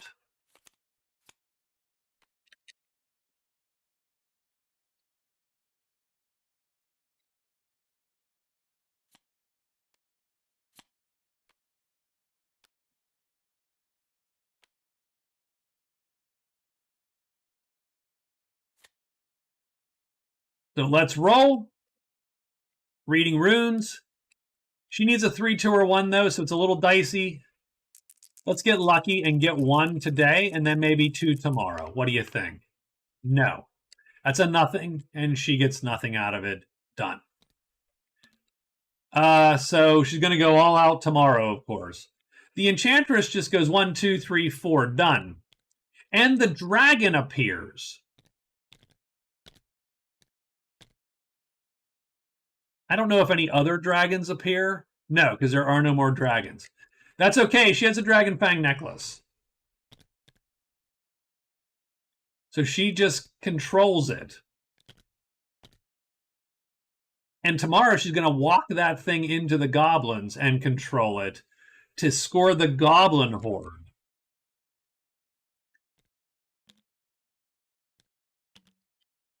The Saracen goes 1, 2, 3 like that, pulling the shaman. So he's going to score the shaman. So that's the first thing. The second thing, then, he's going to do a trade phase and sell this to the shaman for 20. And he's going to score Ancient Scroll. So he's going to get 2 points for cards. That's going to bring him to 8 card points. And he's going to score 20 points of gold, which is going to bring him to 49, which I think puts him firmly in second place in gold.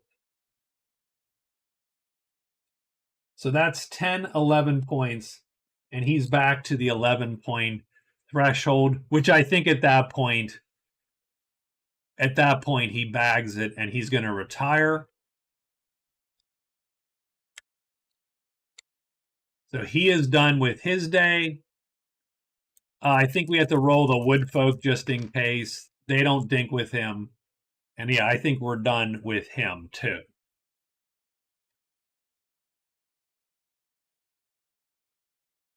So I think really we have only 2 things to do tomorrow. One is she's going to hide a bunch of times. I think she hides twice. She's going to rest once just to get 1 more spell out the door.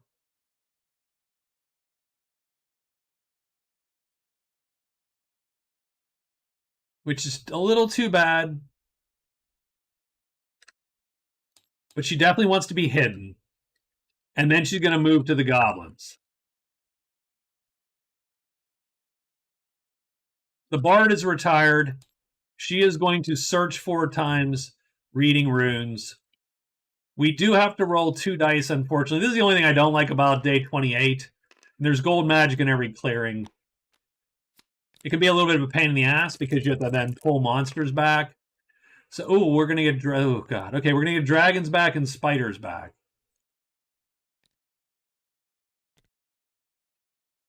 Dragons is going to be the dicey one because you're actually going to get shit back that I didn't. He's controlled. I don't think he goes back because he is under control. He's hired today. But he goes back. And he comes back.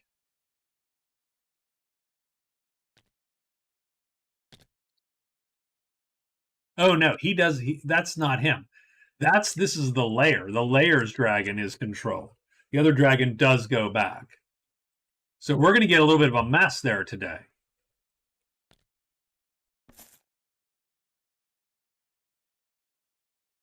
So we're going to go 1, 2, 3, and 4. The White Witch goes next. She's got 4 spells, 3 spells to learn. She got 4 tries to learn them. That would have been a nice roll had I actually rolled that. Let's see what happens. The first type 3. She gets it. Bam. She learns it. It so doesn't matter what it is. She gets sleep, which is a good spell, actually, for her. She's going to learn sleep. So that's 1 spell. That's 1 of her 4.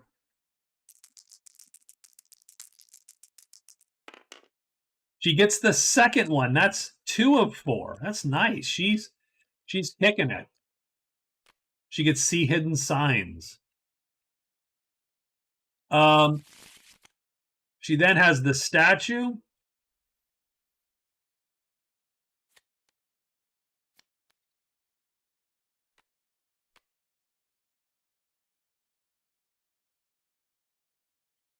Let's do it. She got this. She got 2 chances at this.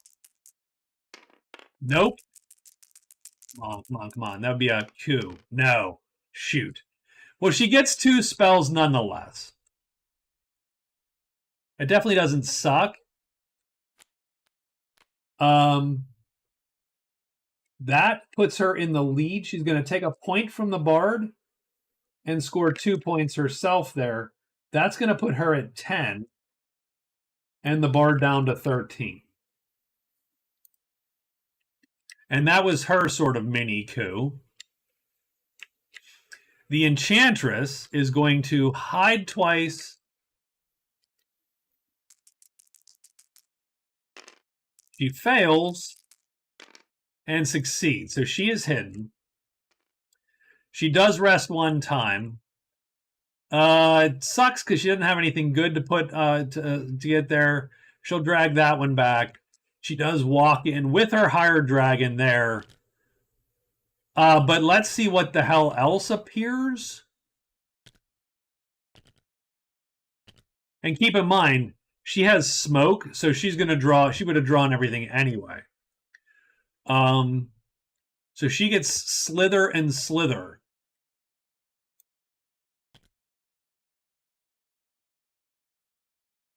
I don't think they appear on her, though, which is sort of too bad. So slither here, slither there. And the horde.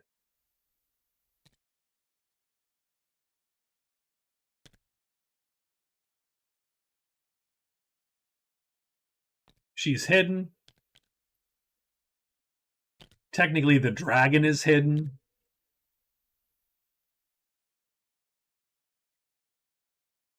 Let's do this combat. So she's going to cast her spell again, effectively.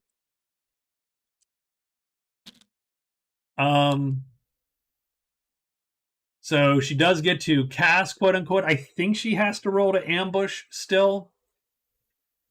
because that dragon is uncontrolled at the end of the day, so she has to recontrol it, so she has to cast, quote unquote, which means she does need to remain hidden.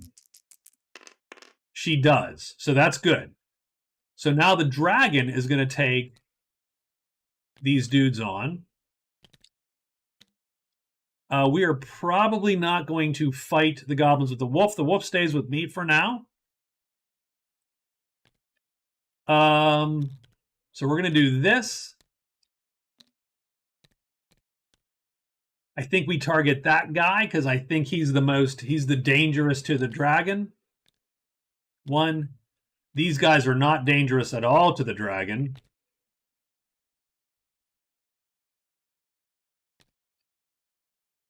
And actually, the funny part is,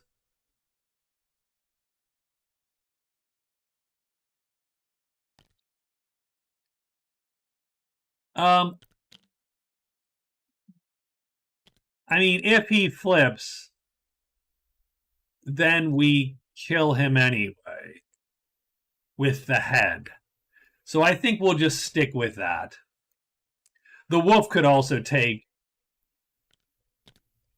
1, 2, 3, 4, yeah, 5. There you go. So there's 5 of these guys. The wolf could also take on that guy as a rule. So we're going to line up just like this. Oh, you know what? We will take him. So let's do that. Hold on. Let's take him with the wolf. That way we avoid the dangerous round 1, if that makes any sense. So we will play the wolf on this side, and that's how we'll do that. And then we will play him on this side. Okay, so now let's roll. So we are not going to line up. We're going to shift him all the way to the bottom, and these guys all the way to the top. We can roll to flip them. I don't think it matters. No, and yes. Done. This guy. On round 1, he kills the wolf if he lines up, unfortunately. So he goes down there. We're not going to line up. Does he flip? And if he flips, which he does, then the wolf kills him, which is what we wanted to get done. There you go.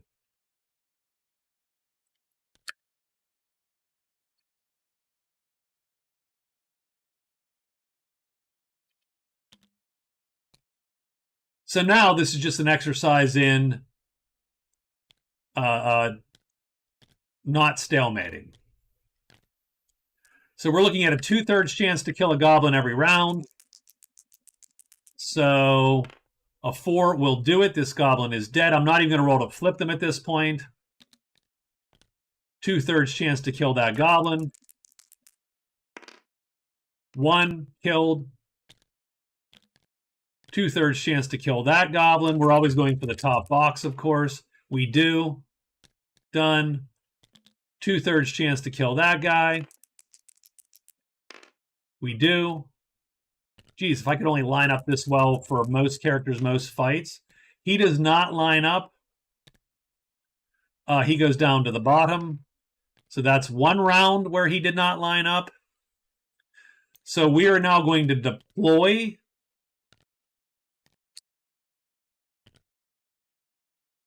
And hell, the Enchantress is going to play her dagger.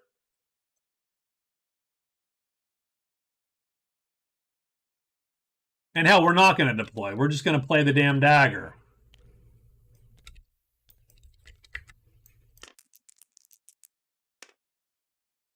Three. So he goes to here and dies. Done. So we just want to stalemate. That's literally what we needed to not do. Now, none of these guys were killed by us. It's only worth 6 points of goblin.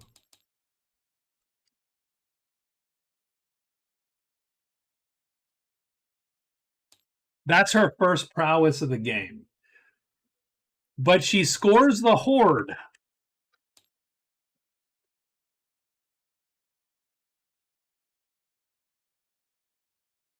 And that gives her one more point. That's her 9th point.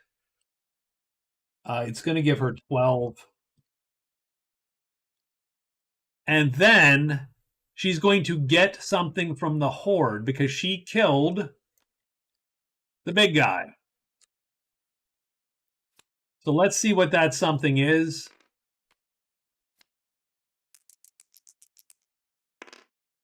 Six, a totem, a source of black magic. Done. I'm good with that. That's probably it. Let's see what our finals are. He has 66 prowess, so he's in the money on prowess. He's got 49 gold. He's got no great treasures. He's got no spells. Well, he's got a spell, but no. That is 8. So prowess, he second places prowess, but he's in the money, so that's worth 2. Gold, he's in second place. He scores 11 points. The bard, that's the bard's score. She gets 9, and she wins great treasures, I believe, with 3. She's in the money. So that's 9 and 3. That's her 12 points. She does have 63 gold. Does she have 63 gold? Because she sold.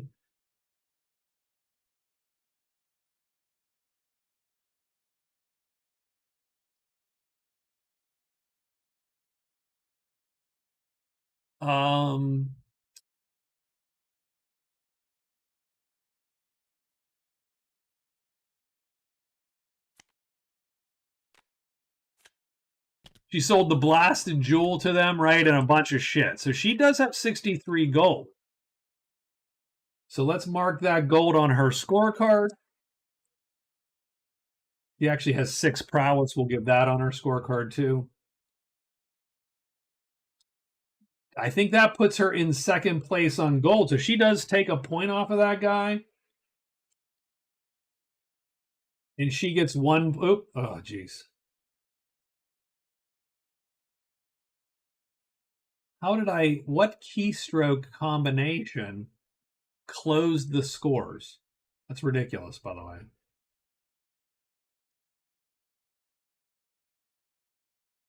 So she steals a point there. That gives her 13 points. The bard scores 9 points in cards. No prowess because he cannot score prowess. So we know that was useless. He scored 3 points worth of gold. He did get a point of spells. I think. So that's 13 points. I think he scores 13 also. The White Witch has 2 points of spell, so that's 2 points. She wins that category. Great treasures. I gotta look at great treasures. Does anyone else have a great treasure? He does. So she's going to score 1 point in great treasure. So it is 4, 3, 2, 1. That's the score. The final score is 2 characters at 13, 2 characters at 10. Oh, that last week was a ride. Holy crap. The curse did sort of screw the bard, yeah. Because he'd have scored extra points in prowess. He might have been able to also get in the money and maybe, you know what I mean? I don't think he gets an extra point out of it because he needed 67. So it was, oh man, I don't even know. I just know that that was super crazy. And yeah, these characters, these are wacky and fun. I do like them a lot. There's a couple of the custom characters I'm less fond of. Because they spread out too much. They're too hybridy. I mean, the Enchantress is just, I do gray magic. I just do it all the time. Bam. I don't know that I've ever had a game where everyone was 10 or above. Now, mind you, don't get me wrong. There's 3 extra points on the board. The White Witch actually doesn't get 10 points.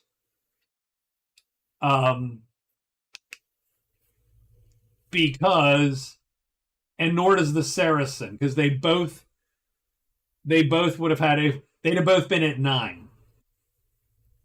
Everyone would have dropped 1 extra point effectively. So you'd have 9, 9, 12, 12 would have been the actual scores had I not instituted the bonus point experiment, which I don't hate.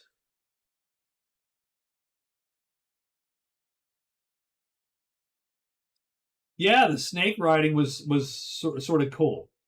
That's the play for her. That spells the play for her. Now, yeah, I would consider maybe toning it down. Maybe she only casts once a day. So if she doesn't get the cool thing, she doesn't get it. But having said that, I mean, I'm prone to, you know me, I'm prone to going, yeah, sure, screw it. Be awesome, right? You know me. So that was good, man. I'm glad that I'm glad I sort of did that. We'll probably back to Skyrim on Friday, to be quite honest. Or I might. I don't know if I can. I don't know if Scott's home this week to.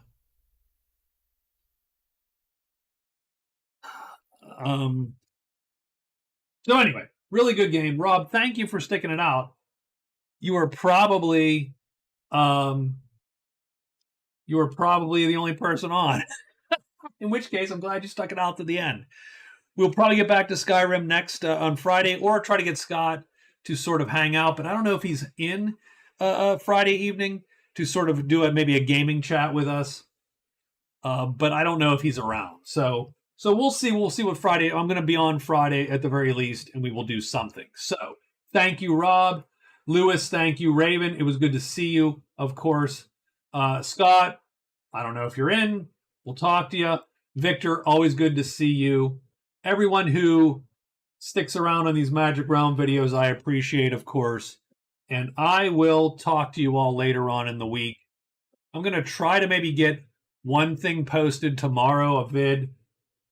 I had a little addendum to the low effort maps video because I forgot one of the most important ones that I do. And we will talk about that maybe tomorrow. So I will talk to you all. Have a great rest of your week.